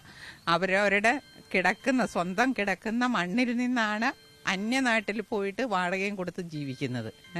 അപ്പോൾ അവനവൻ്റെ ഇന്ന് വരെ ഭൂമി ഏറ്റെടുക്കണ്ട എന്ന് പറഞ്ഞ് ലോകം മുഴുവൻ പ്രശ്നങ്ങൾ നടക്കുമ്പോൾ ഞങ്ങളിവിടെ നിന്ന് ഒഴിപ്പിക്കൂ എന്ന് പറഞ്ഞിട്ടാണ് കിടക്കുന്ന സ്വന്തം നാടിനെ മണ്ണിനെ ഉപേക്ഷിച്ച് പോകാൻ ഞങ്ങൾ റെഡിയായിട്ട് ഈ 2 കമ്പനികൾ സർക്കാരും ഞങ്ങളുടെ മേൽ യാതൊരുവിധ അനുകൂലമായ നടപടികളും ഞങ്ങൾക്ക് അനുകൂലമായിട്ട് എടുക്കുന്നില്ല. ഇതിനിടയിൽ തന്നെ ഈ മലിനീകരണ നിയന്ത്രണ ബോർഡിന്റെ ഒരു റിപ്പോർട്ട് അത് നിങ്ങൾക്ക് അനുകൂലമായിട്ട് തന്നെയാണ് ഉണ്ടായതും അല്ലേ? അതെ, തീർച്ചയായിട്ടും. 2 റെഡ് കാറ്റഗറി കിടക്കുന്ന ഭൂമിയാണെന്നും ഇവർക്ക് ഇവിടെ ശബ്ദ മലിനീകരണം അളവിലും കൂടുതലുണ്ടെന്നും എത്രയും പെട്ടെന്ന് അവർക്ക് ഇവിടെ നിന്നുള്ള ഒഴിയാനുള്ള സാഹചര്യം ഉണ്ടാക്കി കൊടുക്കണം തന്നെയാണ് അവർ റിപ്പോർട്ട് കൊടുത്തിരിക്കുന്നത്. റിപ്പോർട്ട് നമ്മുടെ കയ്യിലുണ്ട്, ഹൈക്കോടതി ചെല്ലുകയും ചെയ്തതാണ്. അപ്പോൾ ആദ്യമേ തന്നെ ഇതിനു മുമ്പ് ഞാനതൊന്ന് പറയട്ടെ വേണ്ട, ഇതിനു മുമ്പ് ഈ സ്ഥലങ്ങളെല്ലാം ഈ കിടക്കുന്നത് ഞങ്ങളുടെ നാച്ചുറൽ ബൗണ്ടറി ആയിരുന്നു. ഇവിടെ അതൊന്നും കീപ്പ് ചെയ്യാതെയാണ് ഈ 2 കമ്പനികൾ സ്ഥലം എടുത്തിരിക്കുന്നത്. ഈ കാണുന്ന മതിലിനകത്തുനിന്ന് ഞങ്ങൾക്ക് നല്ലൊരു ജലസ്രോതസ്, കുടിവെള്ള സ്രോതസ് ഉണ്ടായിരുന്നു. ഞങ്ങൾ അലക്കുകയും കുളിക്കുകയും നല്ല കിണറുകളും ഉണ്ടായിരുന്നു, ശുദ്ധമായ ജലമായിരുന്നു. അത് ഞങ്ങൾ ഉപയോഗിച്ചുകൊണ്ടിരിക്കുകയൊക്കെ ചെയ്തിരുന്നു. അതുപോലെ തന്നെ പാടം ഉണ്ടായിരുന്നു കൃഷി ചെയ്യാനായിട്ട്. ഞങ്ങൾക്ക് ബസ് റൂട്ട് ഉണ്ടായിരുന്നു. ഈ ബസ് റൂട്ട് 2 ബസ്സിലെ കൂടി ഓടുന്നുണ്ടായിരുന്നു. ഒരു അംഗനവാടി ഉണ്ടായിരുന്നു, അവിടെ ഒരു സ്കൂളുണ്ടായിരുന്നു. ഇതെല്ലാം അടച്ചു കെട്ടി ഇന്നിപ്പോൾ ഈ മതിലിൻ്റെ ഉള്ളിലേക്ക് അതെല്ലാം ആക്കി മാറ്റി. ഞങ്ങൾ പാവങ്ങളായതുകൊണ്ട് തന്നെ ഞങ്ങൾക്ക് വേണ്ടിയിട്ട് ഇതുപോലെ പറയാൻ ആരുമില്ല. ഇവിടെ ഞങ്ങൾക്ക് വേണ്ടി ശബ്ദിക്കാൻ ഒരു മനുഷ്യനില്ല എന്നുള്ളതാണ്. ഇപ്പോൾ ഞങ്ങൾക്ക് മാക്സിമം എത്താവുന്നിടത്തെല്ലാം ഞങ്ങൾ MLA ചെന്ന് കാര്യങ്ങൾ പറഞ്ഞു. MLA നിയമസഭയിലൊരു സബ്മിഷൻ ഉന്നയിച്ചു. അതിന് മറുപടിയായിട്ട് വന്നത് അന്ന് ഈ പൊല്യൂഷൻ ടെസ്റ്റ് നടത്തുമായിരുന്നു. അപ്പോൾ അതിൻ്റെ റിസൾട്ട് വരട്ടെ, അതിന് നോക്കാം എന്നാണ് അന്ന് കോടതിയുടെ അകത്ത് വ്യവസായ മന്ത്രി പറഞ്ഞത്. പക്ഷേ അതിൻ്റെ റിസൾട്ട് വന്നപ്പോഴാണ് ഞങ്ങൾക്ക് അനുകൂലമായ റിപ്പോർട്ട് വന്നത്.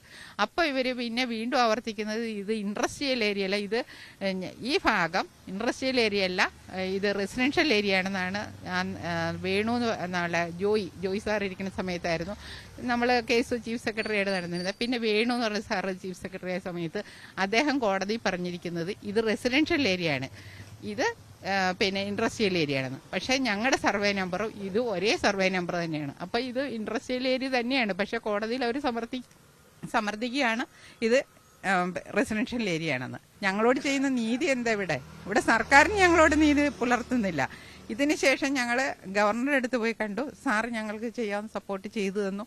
അതിനുശേഷം ഇപ്പം ഞങ്ങൾ നമ്മുടെ കേന്ദ്രമന്ത്രിയായിട്ട് സുരേഷ് ഗോപി സാർ എത്തിയപ്പോൾ ഞങ്ങളുടെ തന്നെ ഫസ്റ്റ് ഞങ്ങളുടെ ഈ കാര്യങ്ങളെല്ലാം ഞങ്ങൾ മെയിൽ ചെയ്തു കൊടുത്തു.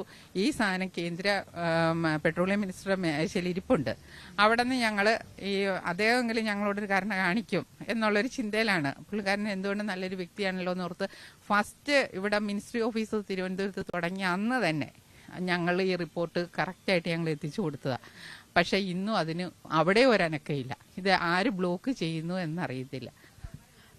രണ്ട് പ്ലാന്റുകളോ അല്ലെങ്കിൽ സർക്കാരോ ഈ ഭൂമി ഏറ്റെടുത്തതിന് ശേഷം ഇവിടെയുള്ളവരെ പുനരധിവസിപ്പിക്കുക എന്നതായിരുന്നു കോടതിയിൽ നിന്നും ലഭിച്ച ഉത്തരവ്. പക്ഷെ അതുപോലും സർക്കാരോ അല്ലെങ്കിൽ പ്ലാന്റുകളോ ഒന്നും തന്നെ അതിനു വേണ്ടിയിട്ടുള്ള തയ്യാറെടുപ്പോ അല്ലെങ്കിൽ ഇവരെ സഹായിക്കുവാനോ രംഗത്തെത്തുന്നില്ല എന്നുള്ളതാണ് ഇവരുടെ ഏറ്റവും വലിയ പരാതി. മറ്റൊരു കാര്യം, ഓരോ ദിവസം കഴിയുന്തോറും ഇവിടെയുള്ളവർക്ക് ഓരോ അസുഖങ്ങൾ വരികയാണ്. ഈ ക്യാൻസർ പോലുള്ള മാരകമായിട്ടുള്ള അസുഖങ്ങളുണ്ട്. ഇതിനെല്ലാം കാരണം ഈ ഇവിടെ നിന്നുള്ള വിഷപ്പുക ശ്വസിച്ചതാണെന്ന് കൃത്യമായി ഡോക്ടർമാരടക്കം റിപ്പോർട്ട് നൽകുന്നുമുണ്ട്. ഈ ഒരു അവസ്ഥയിൽ പോലും എന്തുകൊണ്ടാണ് സർക്കാർ ഇവർക്ക് മുന്നിലേക്ക് കണ്ണു തുറക്കാത്തതെന്നൊരു പ്രധാനപ്പെട്ട ചോദ്യം തന്നെയാണ്. നമ്മളോടൊപ്പം ഇവിടെ ഒരു രോഗബാധിതയായ ഒരു ചേച്ചി കൂടിയുണ്ട്. ചേച്ചി, ഇവിടെ ഈ വിഷപ്പുക ശ്വസിച്ചതുകൊണ്ടാണ് രോഗം പിടിപെട്ടതെന്ന് വരെ ഡോക്ടർമാർ പറയുന്ന അവസ്ഥ വലിയ ദുരിതത്തിലാണ്. എന്താണ് ഇനി മുന്നോട്ട് എങ്ങനെയാണെന്നുള്ളൊരു വലിയ ചോദ്യം ബാക്കിയാവും. എന്താന്ന് വെച്ച് കഴിഞ്ഞാല് എന്നെ ഇവിടെ കല്യാണം കഴിച്ചു വന്നേക്കണാണ്. പക്ഷേ എന്നെ കല്യാണം കഴിക്കുന്ന സമയത്ത് കാര്യം കമ്പനിയൊക്കെ ഇവിടെ ഉണ്ടെന്ന് അറിയാമെങ്കിലും പക്ഷേ ഇങ്ങനെ ഒരു പൊള്യൂട്ടഡ് ഏരിയ ആണെന്നുള്ള വിവരം നമുക്കറിയത്തില്ല. ഇവിടെ കല്യാണം കഴിച്ച് വന്ന് കുറച്ച് കഴിഞ്ഞപ്പോൾ തന്നെ എനിക്ക് ശ്വാസമുള്ള അങ്ങനെ പ്രശ്നങ്ങളുണ്ടായി. പക്ഷെ അത് അത്ര വലിയ സീരിയസ് ആയിട്ട് വരും എന്നുള്ള പ്രശ്നങ്ങൾ എനിക്ക് ഉണ്ടായിരുന്നില്ല. അത് സമയത്ത് എൻ്റെ ഫസ്റ്റ് ഡെലിവറിയുടെ സമയത്തും എനിക്ക് ഇതുപോലെ ഈ പ്രശ്നങ്ങൾ വന്നപ്പോഴാണ് ഹാർട്ടിന്റെ ചെറിയൊരു പ്രശ്നം. ഇങ്ങനെ ഈ വായു മലിനീകരണം മൂലം നമുക്ക് ശ്വാസകോശത്തിന്റെ പ്രശ്നങ്ങൾ വരുന്നുണ്ട്. അപ്പോൾ അതിന്റെ പേര് നമുക്ക് എമർജൻസി ആയിട്ട് ഓപ്പറേഷൻ ചെയ്താണ് എൻ്റെ 2 കുട്ടികളെ എനിക്ക് എടുക്കേണ്ട വന്നത്. പിന്നീട് നമ്മൾ ഇവിടെ താമസിച്ച് ഞാൻ കുറേ 5-6 വർഷക്കാലം മാറി താമസിച്ച സമയത്ത് നമുക്കൊരു കുഴപ്പമില്ല. അവിടെ മാറി താമസിച്ചാൽ നമുക്കൊരു കുഴപ്പമില്ല. അതുപോലെ പിള്ളേർക്കാണെങ്കിലും എൻ്റെ ഇളയ മോൾക്ക് മൊത്തം അലർജി, അതായത് ശരീരം ഇങ്ങനെ പുറത്ത് കാണുന്ന ഭാഗം മൊത്തം അലർജിയാണ്. കാരണം പുറത്തിറങ്ങിക്കഴിഞ്ഞാൽ അപ്പം അവർക്ക് ചൊറിച്ചിൽ തുടങ്ങും. അതല്ല ഇവിടുന്ന് മാറി താമസിച്ചു കഴിഞ്ഞാൽ അവർക്ക് ഒരു കുഴപ്പമില്ല. മൂത്ത മോക്ക് തുമ്മലും അലർജിയും ഇവിടെ താമസിച്ചു കഴിഞ്ഞാൽ അങ്ങനെ വരും.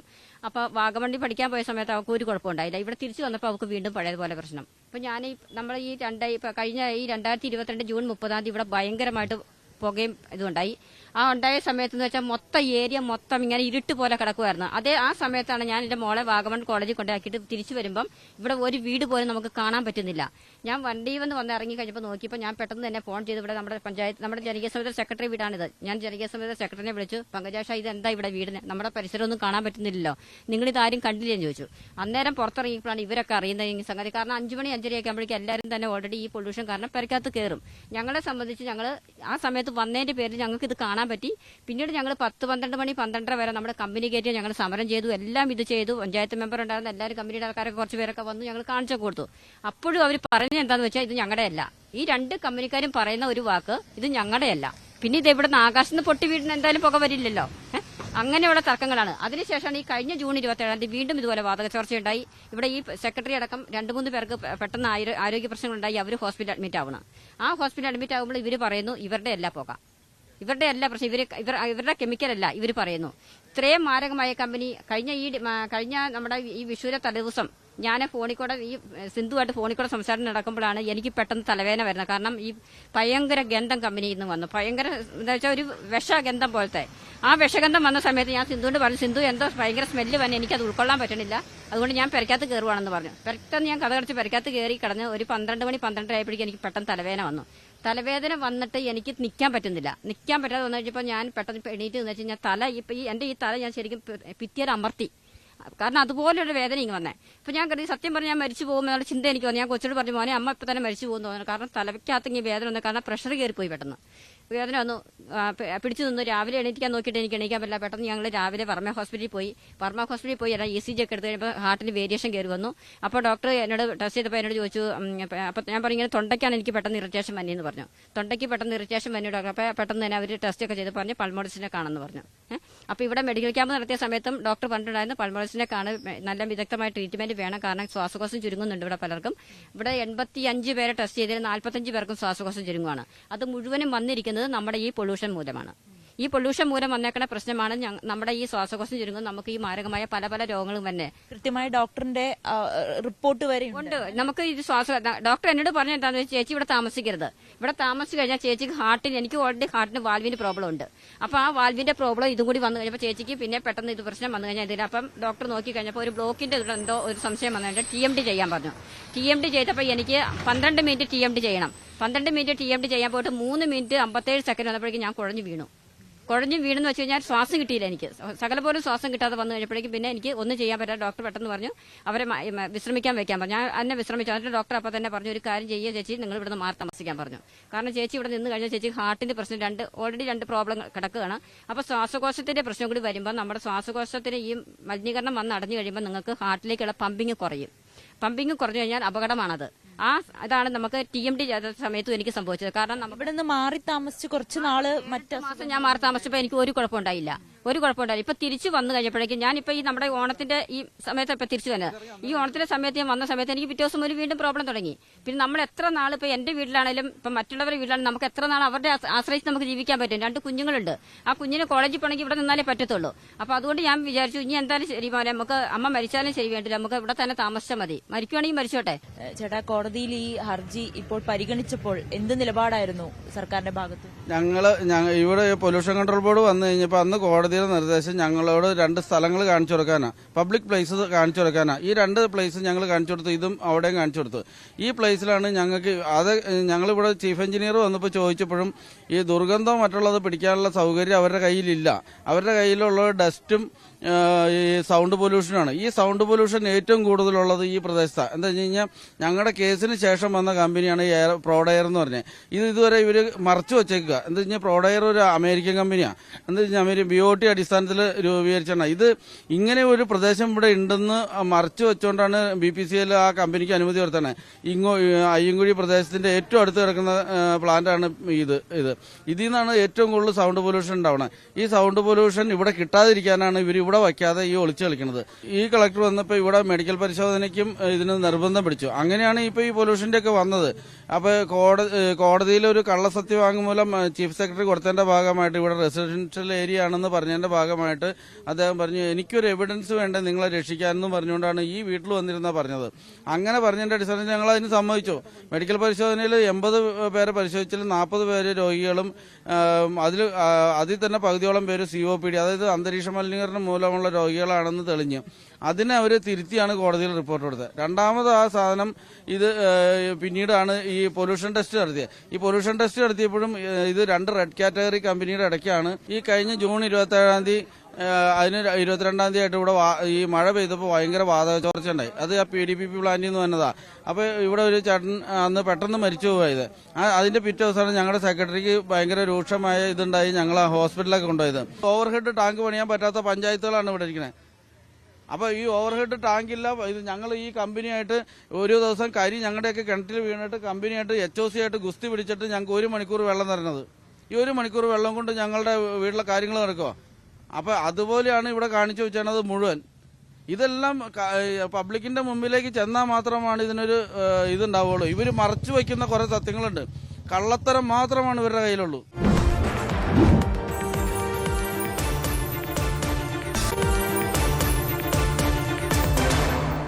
മലിനീകരണ നിയന്ത്രണ ബോർഡിന്റെയും ദേശീയ ഹരിത ട്രിബ്യൂണലിന്റെയും റിപ്പോർട്ടുകൾ അനുസരിച്ച് ഈ അയ്യങ്കുഴി ഭാഗം അത് താമസയോഗ്യമല്ല, അല്ലെങ്കിൽ ആളുകൾക്ക് താമസിക്കുവാൻ കഴിയുന്ന ഒരിടമല്ല എന്ന് കൃത്യമായ റിപ്പോർട്ടുണ്ട്. പിന്നീട് എന്തുകൊണ്ടാണ് കോടതിയുടെ പോലും അനുകൂലമായിട്ടുള്ള റിപ്പോർട്ട് അല്ലെങ്കിൽ കോടതിയുടെ നിന്ന് അനുകൂലമായിട്ടുള്ള ഒരു വിധി ഈ നാട്ടുകാർക്ക് ലഭിച്ചിട്ടും എന്തുകൊണ്ടാണ് സർക്കാർ ഇതിൽ ഇവർക്ക് കൃത്യമായിട്ടുള്ള ഒരു നടപടി എടുക്കാത്തതെന്ന് ന്യായമായ ചോദ്യം അതാണ് ഇവർ ഓരോരുത്തരും ഉന്നയിക്കുന്നത്. ഒരുപാട് അസുഖങ്ങൾ പിടിപെട്ടിട്ടുണ്ട് ആളുകൾക്ക്. വലിയ ജീവൻ കൈ പിടിച്ചുകൊണ്ട് ജീവിക്കുകയാണ് നിങ്ങൾ ഓരോ നിമിഷവും. എന്തുകൊണ്ടാണ് സർക്കാരിന്റെ ഭാഗത്ത് നിന്ന് പോലും ഒരു അനുകൂലമായിട്ടുള്ള നിലപാടുണ്ടാകാത്തത്? സർക്കാർ ജനങ്ങളൊപ്പമാണെന്ന് ഞങ്ങളിപ്പോൾ വിശ്വസിക്കുന്നത്. പക്ഷേ സർക്കാരിന് അത് എടുക്കാനുള്ള തഞ്ചടില്ലാതെ പോയെന്ന് നമുക്ക് മനസ്സിലാവുന്നില്ല. ഞങ്ങളെ ഈ 9 ഏക്കർ സ്ഥലത്ത് 2 കമ്പനി ചുരുക്കിയിട്ടാക്കുന്നതാണ്. അതിന് ഉത്തരവാദികൾ സർക്കാർ നല്ല പങ്കുണ്ട്. സർക്കാരിൻ്റെ കളക്ടറാണ് ഭൂമി അവസാനം അന്തിമ റിപ്പോർട്ട് കളക്ടർ റിപ്പോർട്ടാണ്. എവിടെയൊക്കെ എടുക്കണം തീരുമാനിച്ച് ഭൂമി ഏറ്റിട്ട് കൊടുക്കുന്ന ഉത്തരവാദിത്വം കളക്ടർക്കാണ്. കമ്പനി ഇത്രയൊക്കെ സ്ഥലം വേണമെന്ന് പറയുള്ളൂ. അത് ജനങ്ങൾക്ക് ബുദ്ധിമുട്ടില്ലാത്തതിൽ ജനങ്ങളെ ഒഴിപ്പിച്ച് മാറ്റാൻ ഉത്തരവാദിത്വം സർക്കാരിനും കളക്ടർക്കുമാണ് ഉത്തരവാദിത്വം. അവർ ചെയ്യാതെ പോയതിൻ്റെ ഒരു അനന്തര ഫലമാണ് ഞങ്ങൾ അനുഭവിച്ച് പോകുന്നത്. ഞങ്ങളിവിടെ സ്ഥിരമായിട്ട് താമസിച്ച് ജനിച്ചു വളർന്ന ആൾക്കാർ ഞങ്ങൾക്കിവിടെ. ഞങ്ങൾ വന്ന് താമസിക്കുന്ന ആൾക്കാരല്ല. ഞങ്ങളുടെ 4 സൈഡും ഇവർ വന്ന് മതിൽ കെട്ടി ഞങ്ങൾ 9 ഏക്കറിലേക്ക് ചുരുക്കി കൊണ്ടുവന്ന് ഇപ്പോൾ ഞങ്ങളെല്ലാം രോഗികളായി മാറിക്കൊണ്ടിരിക്കുന്ന അവസ്ഥയാണ്. ഉത്തരം പറയേണ്ടത് ഞങ്ങളല്ല ഉത്തരം പറയേണ്ടത്. ഞങ്ങൾ ചോദിക്കാനേ പറ്റുള്ളൂ. എന്തുകൊണ്ട് ഞങ്ങൾ ഒഴിവാക്കുന്നില്ല എന്നുള്ള കാര്യം. ഞങ്ങളെ ചോദിക്കാൻ 40 വർഷമായി. ഇപ്പം ഇന്ന് വരെ അതിന് ഉത്തരം പറയുന്ന എല്ലാവരും പറയുന്നത് നിങ്ങൾ ചോദിക്കുന്ന ചോദ്യം ന്യായമാണ്, നിങ്ങൾ ന്യായമായ ചോദ്യം ചോദിക്കുന്ന, നിങ്ങൾ പണ്ടേ പോകേണ്ട ആൾക്കാരാണ്, ഞങ്ങൾക്ക് നല്ല ബോധ്യമുണ്ട്. പക്ഷെ നടപ്പാക്കാൻ ഇവർക്കാർക്ക് ഇച്ഛാശക്തിയില്ല. ഈ ഗവൺമെന്റിനും ഈ കളക്ടർക്കും ഈ കമ്പനികൾക്കും ചെയ്യിക്കാനുള്ള, കമ്പനിയാണ് ഉത്തരവാദി എന്നുള്ളത് ഗവൺമെന്റിന്റെ നിയമസഭയിൽ ഞങ്ങളുടെ MLA സബ്ഡിഷൻ ഉന്നയിച്ച് വ്യക്തമായിട്ട് പറഞ്ഞിട്ടുണ്ട്. അവിടെ ഇതിന്റെ ഉത്തരവാദി 2 കമ്പനിയാണ്, ഈ 2 കമ്പനി തന്നെ ഏറ്റെടുത്ത് ഒഴിപ്പിക്കണം എന്ന് സർക്കാരിനോട് സബ്ഡിഷൻ ഉന്നയിച്ചുകൊണ്ട് MLA കൃത്യമായിട്ട് പറഞ്ഞിട്ടുണ്ട്. അതിന് മറുപടി ഇവിടുത്തെ വ്യവസായ മന്ത്രി രാജീവ് പറഞ്ഞിരിക്കുന്നത് ബഹുമാനപ്പെട്ട കുന്നത്താട് MLA ഇവിടെ ഉന്നയിച്ച സബ്ഡിഷനിൽ ഗൗരവമായ വിഷയം തന്നെയാണ് എന്ന് മറുപടി പറയുന്നുണ്ട്. പിന്നെ ഇന്ന് നടപടി ഭാഗത്തെ ഇപ്പം കോടതി എന്ന് പറഞ്ഞൊരു കാര്യം അവർ ചൂണ്ടിക്കാണിച്ചു. കോടതി, ഈ കോടതിയിൽ ഞങ്ങൾ പോയേക്കണത്, ഞങ്ങൾ 13 കൊല്ലം കേസ് കൊടുത്ത് അതിന് ഞങ്ങൾക്കൊരു വിധി തന്നു. ആ വിധി എന്ന് പറഞ്ഞാൽ ഇവിടെ ജനതാമസം പറ്റില്ല, 2 കമ്പനികളിൽ സാനിച്ച് പോലെ ഗോസ്റ്റാൻഡ് ഇങ്ങനെയുള്ള ഈ ഭൂമിയിൽ പറ്റില്ല എന്നുള്ള കണ്ടെത്തലിന്റെ ഭാഗമായിട്ട് എന്ത് ചെയ്യാൻ ഗവൺമെന്റിന് പറ്റും? ഈ ചോദ്യം ചീഫ് സെക്രട്ടറി ചോദിച്ചു. ചീഫ് സെക്രട്ടറി അതിന് 20 ദിവസത്തിനുള്ളിൽ ഒരു മറുപടി കൊടുക്കാൻ പറഞ്ഞു. ആ 20 ദിവസത്തിനുള്ളിൽ മറുപടി കൊടുക്കുന്ന സ്ഥലത്ത് മറുപടി കൊടുക്കാതെ ചീഫ് സെക്രട്ടറി ഞങ്ങൾക്ക് വീണ്ടും ഒരു ചെറിയ കമ്പനി കൊണ്ടുവരാം, ഈ സ്ഥലം ഏറ്റെടുക്കാം, ഒരു EVST കമ്പനിയാണ് ഉദ്ദേശിച്ചിരുന്നത്, കമ്പ്യൂട്ടറിന്റെ മലിനീകരണം ഇല്ലാതാക്കുന്ന കമ്പനി. ആ കമ്പനിക്ക് ഉദ്ദേശിച്ചിരുന്ന കമ്പനി വരാൻ വേണ്ടി എല്ലാ ചർച്ചകളും നടത്തി കളക്ടർ വന്ന് ബോധ്യപ്പെട്ട് ഒരു ഉന്നതതല യോഗം വിളിച്ചു തിരുവനന്തപുരത്ത്.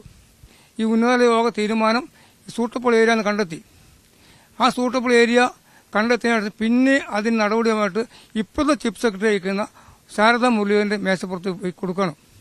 ശാരദാ മുരളീധരന്റെ മേശപ്പുറത്ത് ആ സാധനം അനങ്ങിയിട്ടില്ല ഞങ്ങൾ മനസ്സിലാക്കുന്നത്. അവിടെ എനിക്കാണ്. പിന്നെ ഒരു സുപ്രഭാതത്തിൽ ഈ നടപടി കോടതിയെ കൊണ്ട് പറഞ്ഞു, ഞങ്ങൾക്ക് കുറച്ച് സമയം വേണം, 2 മാസം കാലാവധി വേണം. ഈ 2 മാസം കാലാവധി വേണമെന്ന് പറഞ്ഞ് നീട്ടിക്കൊടുത്ത് കോടതി പിന്നെയും കോടതി ചോദിച്ചു. കാലാവധി നീണ്ടുപോയപ്പോൾ കോടതി ചോദിച്ചു, നിങ്ങൾക്ക് എത്ര മാസം വേണം? 4 മാസം. ആ 4 മാസം കൊടുത്തു. അതിലും നടപടി വന്നപ്പോഴാണ് ഞങ്ങൾ കോടതി രക്ഷ കേസിലേക്ക് പോണത്. കോടതി രക്ഷ കേസ് എന്ന് കഴിഞ്ഞപ്പോൾ അവിടെ തന്നെ സംഭവിച്ച കോടതിയിൽ സർക്കാരിന് അപ്ഡേറ്റ് കൊടുത്തിരിക്കുന്നത് ഞങ്ങളുടെ കയ്യിൽ പണമില്ല എന്ന്. അപ്പോൾ സർക്കാരിനോട് കോടതിയോട് ചോദിച്ചു, ഈ ജനങ്ങളെ പിന്നെ നിങ്ങൾ എന്ത് ചെയ്യാൻ ഉദ്ദേശിക്കുന്നത്? ഇവിടെ അവിടെ കൊല്ലാനാണ് ഉദ്ദേശിക്കുന്നത് എന്ന് കോടതി ചോദിക്കണം. അതിനെന്ത് പരിഹാരം ഞങ്ങൾ കണ്ടെത്താം. ആ പരിഹാരം കണ്ടെത്താനാണ് ഇപ്പോൾ നടക്കുന്ന ശ്രമം മുഴുവനും. എന്ന് വെച്ചാൽ ഇവിടെ ടെസ്റ്റ് ചെയ്യുക, അന്തരീക്ഷം ഇല്ലാന്ന് വരുത്തുക, അവിടെ ഞങ്ങൾ കാലാകാലം കിടത്തുക, എന്നിട്ട് കൊല്ലുക. ഇതാണ് ഇവിടെ പരിഹാരം. തുടക്കത്തിൽ ഇവിടെ എത്ര കുടുംബങ്ങളുണ്ട്? ഞങ്ങൾ ഒത്തിരി കുടുംബം ഉണ്ടായിരുന്നു. വലിയ പ്രദേശമാണ്, നല്ല പ്രദേശമാണ്. ഞങ്ങളുടെ കൃഷി സ്ഥലമാണ് കാണുന്ന ഇവർ തരിച്ചു കിടക്കുന്ന ഭൂമി. എന്നാൽ കൃഷി ചെയ്യാൻ പറ്റില്ല. ഞങ്ങളുടെ തോട് ഇവർ വളഞ്ഞെടുത്ത് മതിലെട്ടി അടച്ചിട്ട് അതിൻ്റെ ഉള്ളിലേക്ക് ഇവരുടെ കമ്പനിയുടെ മാലിന്യജലം ഒഴുക്കി ഈ പാടത്തേക്ക് വന്നിട്ട് പാടത്ത് നശിച്ചു പോയിരുന്നത്. അതിപ്പോൾ ഞങ്ങൾക്ക് ബസ് റൂട്ടിന് റോഡ് ഇവർ വളർത്തി കെട്ടിയെടുത്തു.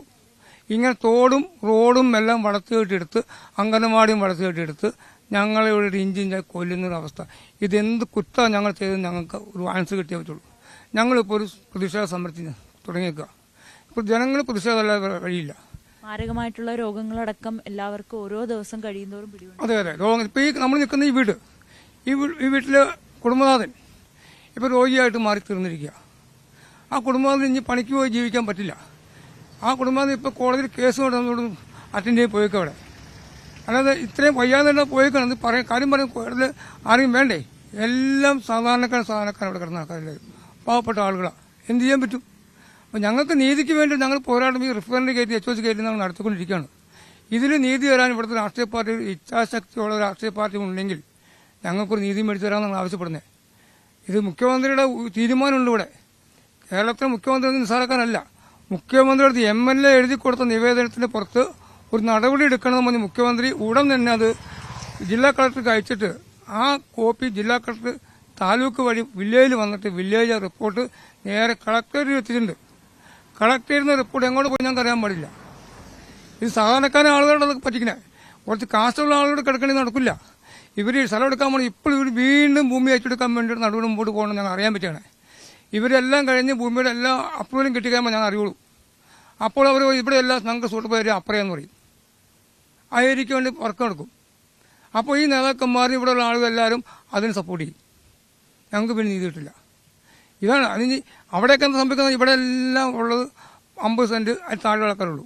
50 സെന്റ് ഒരാൾ രണ്ടുപേരും ഉള്ളൂ. 50 സെന്റ് ആളെന്ന് പറഞ്ഞാൽ ബാക്കി എല്ലാം 2 സെന്റ് 3 സെന്റ് 5 സെന്റ് അവിടെ നിന്ന് 1 ഏക്കർ വീട് 5 ഏക്കർ സ്ഥലം കാണും. ഈ 5 ഏക്കർ സ്ഥലമുള്ള വ്യക്തിയുടെ പോയി സ്ഥലം എടുക്കുമ്പോൾ പുറമ്പോക്കുണ്ടാവും. ആ പുറമ്പോക്കിന് പൈസ ഇവർ കീശയിലിടാം. ഇങ്ങനെ കീശയിൽ പൈസ അടിച്ച് മാറ്റുന്ന ഒരു ലാഭക്കണ്ണും കൊണ്ടുള്ള സ്ഥലം എടുപ്പ് മാത്രം നടക്കുന്നുള്ളൂ. അതിന് പറ്റിയ ഉദ്യോഗസ്ഥന്മാരെ നിയമിക്കുന്നവർ. എന്നാൽ ഇവിടെയുള്ള റിട്ടയർ ചെയ്ത ഉദ്യോഗസ്ഥൻ കുറുപ്പെന്ന് ഒരാളുണ്ട്, റിട്ടയർ ചെയ്ത ഉദ്യോഗസ്ഥനാണ്. ഞങ്ങളുടെ ഭൂമി വാല്യൂഷൻ ചെയ്ത ഉദ്യോഗസ്ഥനാണ്. ഈ സ്ഥലം 2000 ഇത് ഇടിച്ചെടുക്കാൻ വേണ്ടി ഫോർമൻ നോട്ടിഫിക്കേഷനിൽ വാല്യൂഷൻ ചെയ്ത ഭൂമി അത് അവർ തന്ത്രപരമായിട്ട് മാറ്റി വെച്ചിട്ടാണ് അവർ വേറെ ഏരിയ എടുത്തത്.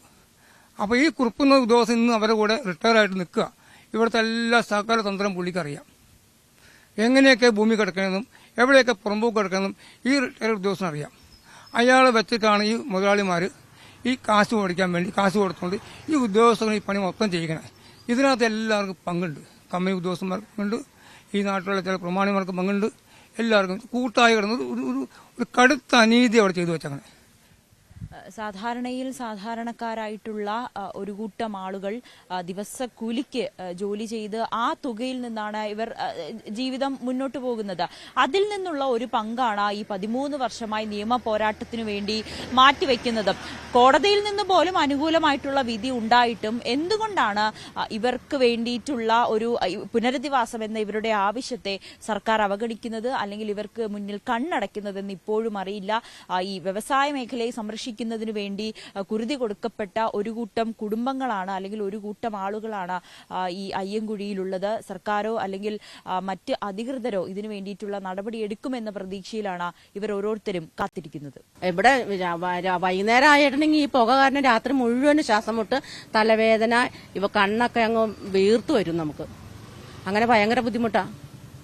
വീട്ടിൽ നിൽക്കാൻ പറ്റും, പുറത്തേക്ക് ഇറങ്ങാൻ ഇറങ്ങാനേ പറ്റൂല. പുറത്തേക്ക് ഇറങ്ങാനേ പറ്റൂല രാത്രി ആയിട്ടുണ്ടെങ്കിൽ, സന്ധ്യ കഴിഞ്ഞിട്ടുണ്ടെങ്കിൽ. ചേച്ചി എത്ര നാളായി ഇവിടെ താമസിക്കുന്നു? ഞാനിവിടെ ജനിച്ചു വളർന്നതാ. ഞാനിപ്പോ അത് കഴിഞ്ഞിട്ട് കെട്ടിച്ചു വിട്ട് കഴിഞ്ഞിട്ട് ഞങ്ങൾക്ക് ഇവിടെ അച്ഛൻ ഷെയർ തന്നേക്കണ ഞങ്ങൾ ഇവിടെ തന്നെ താമസിക്കും. 5 സെന്റ് സ്ഥലമേ ഉള്ളൂ. ഞങ്ങളിപ്പോ 10-25 വർഷമായി ഞങ്ങൾ ഇവിടെ താമസിക്കുന്നു. ഈ പ്ലാന്റ് വന്നതിന് ശേഷമാണ് ഇങ്ങനത്തെ ഉള്ള അസുഖങ്ങൾ വന്നേക്കണത്. ഈ എയർ പ്രൊഡക്റ്റ്, പിന്നെ അവിടെ PDPP, ഇത് രണ്ടും വന്നേ പിന്നെയാണ് കൂടുതലായിട്ട് വന്നേക്കണത്. സർക്കാരിന്റെ ഭാഗത്ത് നിന്നും ഒരു അനുകൂലമായിട്ടുള്ള നിലപാടിന്റെ ഭാഗത്തു നിന്ന് ഒരു അനുകൂലമില്ല. പഞ്ചായത്ത് ഞങ്ങളെ ദ്രോഹിച്ചോണ്ടിരിക്കുക. ഈ പഞ്ചായത്തിന് പൈസ ഇല്ലെന്ന് പറഞ്ഞാൽ ഈ CSR ഫണ്ട് എന്തോരം ഈ പഞ്ചായത്ത് മേടിക്കുന്നുണ്ട്. ഒരു സ്റ്റാൻഡ് ഇവിടെ വെക്കാനായിട്ട് ഈ പഞ്ചായത്തിന് പൈസ ഇല്ലേ? ഞങ്ങൾ പൊല്യൂഷൻ വിഷയം വെക്കേണ്ടെന്ന് ഞങ്ങൾ പറഞ്ഞിട്ടില്ല, ഞങ്ങൾ വെക്കാനാ പറഞ്ഞത്. ഇന്നലെ മുഴുവനും ഞങ്ങൾ ഇവിടെ നിന്ന് വെക്കാൻ പറഞ്ഞിട്ട് അവര് താഴെ കൊണ്ടുവന്ന് വെച്ചേക്കണം. ഇവിടെ വെച്ചാലാണ് ഇതിന്റെ ഇത് കിട്ടുള്ളൂ. അപ്പൊ അവർക്ക് എന്നിട്ട് ഞങ്ങൾ തടഞ്ഞു ഇപ്പൊ കോടതിയിൽ പറഞ്ഞേക്കണം. നിങ്ങൾക്ക് ഒരു നീതി മേടിച്ചു തരാൻ വേണ്ടിയിട്ട് സർക്കാരോ അല്ലെങ്കിൽ ഭരണകൂടങ്ങളോ? ഞങ്ങൾക്ക് ഒരു അനുകൂലം അവരുടെ കയ്യിൽ നിന്ന് ഇതുവരെ ഉണ്ടായിട്ടില്ല. ഞങ്ങൾക്ക് എന്തെങ്കിലും ആ നേതാക്കന്മാർക്കാണെങ്കിൽ ഇവർ പറയാൻ പാടില്ലേ? ഈ വിഷപ്പുക ശ്വസിക്കുന്നത് കൊണ്ട് നിങ്ങൾക്കിവിടെ ജീവിക്കാൻ കഴിയാത്തൊരവസ്ഥയിലാണ്, ജീവിക്കാൻ കൊള്ളാത്തൊരിടം തന്നെയാണെന്ന് ഹൈക്കോടതി വരെ പറയുന്ന സാഹചര്യം. പക്ഷെ നിങ്ങൾക്ക് വേറെ നിവർത്തിയില്ല, ഇവിടെ തന്നെ ജീവിക്കേണ്ട സാഹചര്യമാണ്. അധികൃതരാരും തന്നെ നിങ്ങളെ തിരിഞ്ഞു നോക്കാത്തൊരു സാഹചര്യം. അതെ അതെ അതെ. ഞങ്ങൾക്കിപ്പോൾ ഈ 2 കമ്പനിയുടെ ഇടയ്ക്ക് ഞങ്ങൾ കിടക്കണതുകൊണ്ട് ഞങ്ങൾക്കിപ്പോൾ ഭയങ്കര ബുദ്ധിമുട്ട് ഞങ്ങൾ ഇതിന് വേണ്ടിയിട്ട് പോരാടാൻ തുടങ്ങിയിട്ട് വർഷങ്ങളോളായി. അപ്പോൾ ഇപ്പൊ 2 മരണം തന്നെ നടന്നു ശ്വാസം മുട്ട് ആയിട്ട്. ഇപ്പൊ 3-4 മാസമായിട്ട് ഇപ്പൊ ഡെയിലി പോകാം. ഇപ്പൊ അന്തരീക്ഷം അങ്ങോട്ട് മഴയുടെ ഒരു ഇത് വന്നിട്ടുണ്ടെങ്കിൽ ഭയങ്കര സ്മെല്ലും ഭയങ്കര പുകയും മൂടൽമഞ്ഞ് പോലെയാണ് ഞങ്ങളുടെ ഈ പ്രദേശം. അത് ഞങ്ങൾ പറയണത് ഞങ്ങൾ ക്രിയേറ്റീവ് ചെയ്തിട്ടാണ് ചെയ്യണേന്നൊക്കെയാണ് പറയണത്. പക്ഷെ ഞങ്ങൾക്കതല്ലല്ലേ അറിയുള്ളൂ, അനുഭവിക്കണ ഞങ്ങളല്ലേ, ഞങ്ങൾക്കല്ലേ അറിയുള്ളൂ. അത് പറയുമ്പോൾ ഹൈക്കോടതി വരെ ഉത്തരവ് ഇട്ടിട്ടും ഇത് നടപ്പിലാകാത്തതിന്റെ ഉദ്ദേശം എന്താണെന്ന് ഞങ്ങൾക്ക് ഇപ്പോഴും മനസ്സിലാവണില്ല. ഞങ്ങൾ സാധാരണക്കാരായിട്ടാണോ എന്നൊരു സംശയം ഞങ്ങൾക്കുണ്ട്. പക്ഷെ ഞങ്ങളിത് മുന്നോട്ട് തന്നെ പോരാടാൻ തന്നെയാണ് ഇരിക്കുന്നത്. ഇപ്പോൾ 23-ാമത്തെ ദിവസമാണ് ഞങ്ങൾ സമരം ചെയ്യണത്. ഇതിനൊരു പോംവഴി കാണുന്നവരെ ഞങ്ങൾ ഈ സമരം മുന്നോട്ട് പോകാൻ തന്നെയാണ് തയ്യാറായിരിക്കുന്നത്. നിങ്ങളുടെ സമരം ഇപ്പോഴും ഇങ്ങനെ തുടർന്നുകൊണ്ടിരിക്കുകയാണ്. സർക്കാരിന്റെ പ്രതിനിധികളോ അല്ലെങ്കിൽ സ്ഥലം MLA-യോ MP-യോ ആരെങ്കിലും തന്നെ ഇതുവരേക്ക് സന്ദർശിച്ചോ? MLA-നെ ഞങ്ങൾ 2-3 പ്രാവശ്യം കോണ്ടാക്ട് ചെയ്തു. പക്ഷെ സാറാണെങ്കിൽ പല സ്ഥലത്താണെന്നാണ് പറയണത്. അതുകൊണ്ടാണ് ഞങ്ങൾക്ക് വിളിച്ചിട്ട് വരാൻ കഴിയാത്തത്. പിന്നെ അതുകൂടാതെ പല ആളുകളെ ഞങ്ങൾ വിളിച്ചിട്ടുണ്ട്. അവർ വന്നു, ഞങ്ങൾ സമരത്തിൽ പങ്കെടുത്തു. ഞങ്ങൾ അതുപോലെ തന്നെ മുന്നോട്ട് പോണ്. ഇപ്പോഴും ഞങ്ങൾ വിളിച്ച് ഓരോരുത്തരെ വിളിക്കണമുണ്ട്, സമരത്തിൽ പങ്കെടുക്കാൻ വിളിക്കണമുണ്ട്. അപ്പം അതിൻ്റെ തുടർച്ചയായിട്ട് ഞങ്ങൾ ഈ സമരം ഞങ്ങൾക്ക് ഒരു നീതി നടപ്പാക്കുന്നവരെ ഞങ്ങൾ ഈ സമരം മുന്നോട്ട് പോകാനാണ് ഞങ്ങളുടെ തീരുമാനം. വലിയ അപകടകരമായിട്ടുള്ള ഒരു രീതിയിലാണ് നിങ്ങൾ ഇവിടെ ജീവിച്ചു പൊക്കോണ്ടിരിക്കുന്നത്. വലിയ ഒരു ദുരവസ്ഥ തന്നെയാണ് നിങ്ങൾ അനുഭവിക്കുന്നത്. അതെ, ഞങ്ങളിപ്പോൾ ചെറുപ്പകാലം തൊട്ട് ഞങ്ങള് ചെറുപ്പത്തിൽ അല്ലെങ്കിൽ ഞങ്ങളുടെ പാരന്റ്സിന്റെ ചെറുപ്പം തൊട്ട് ഇവര് തുടങ്ങിയതാണ് ഇങ്ങനെ ഒരു മതിൽക്കെട്ടിനുള്ളിലാക്കി. ഞങ്ങൾക്കൊന്ന് എന്തെങ്കിലും ഒന്ന് പറ്റിയാൽ പോലും ഞങ്ങൾക്ക് എവിടേക്കൊന്നും ഓടാൻ പറ്റില്ല. നേരത്തെ ആണെങ്കിലും ഫയർഫോഴ്സിന്റെ എന്തോ ഒരു ഇത് തന്നെ പറഞ്ഞിട്ടുണ്ട്, ഇവിടെ വന്നു കഴിഞ്ഞ് ഇവരെ രക്ഷിക്കാൻ പോലും പറ്റില്ല എന്നുള്ള കാര്യം പണ്ടേ പറഞ്ഞ കാര്യങ്ങളാണ്. അപ്പൊ ഞങ്ങൾ ക്ലാസ് കഴിഞ്ഞിട്ട് ഞങ്ങളിപ്പോൾ പിള്ളേരാണ്, ക്ലാസ് ഒക്കെ കഴിഞ്ഞ് വരുന്ന ടൈമിലാണെങ്കിലും ഈ ഒരു ഇത്രയും ഭാഗം കഴിഞ്ഞ് കഴിഞ്ഞാൽ ഇപ്പൊ ഇവിടെ 40 കുടുംബം അത്രയും പോലും ഇല്ല. ആ ഒരു വീട് കൂടി കഴിഞ്ഞു കഴിഞ്ഞാൽ ഭയങ്കര എന്താ പറയാ, ഒരു കാട് മൂടിക്കെട്ട് അങ്ങനെ ഒരു പ്രദേശത്താണ്. നമുക്ക് നടന്നു വരാനായിട്ടാണെങ്കിലും രാത്രി ലൈറ്റ് ഇല്ല, ഒന്നുമില്ല, ഭയങ്കര ഒറ്റപ്പെട്ട് കിടക്കുന്ന ഒരു പ്രശ്നമാണ്. അതേപോലെ തന്നെ എല്ലാവർക്കും ആരോഗ്യകരമായിട്ടുള്ള പ്രശ്നങ്ങളുണ്ട്.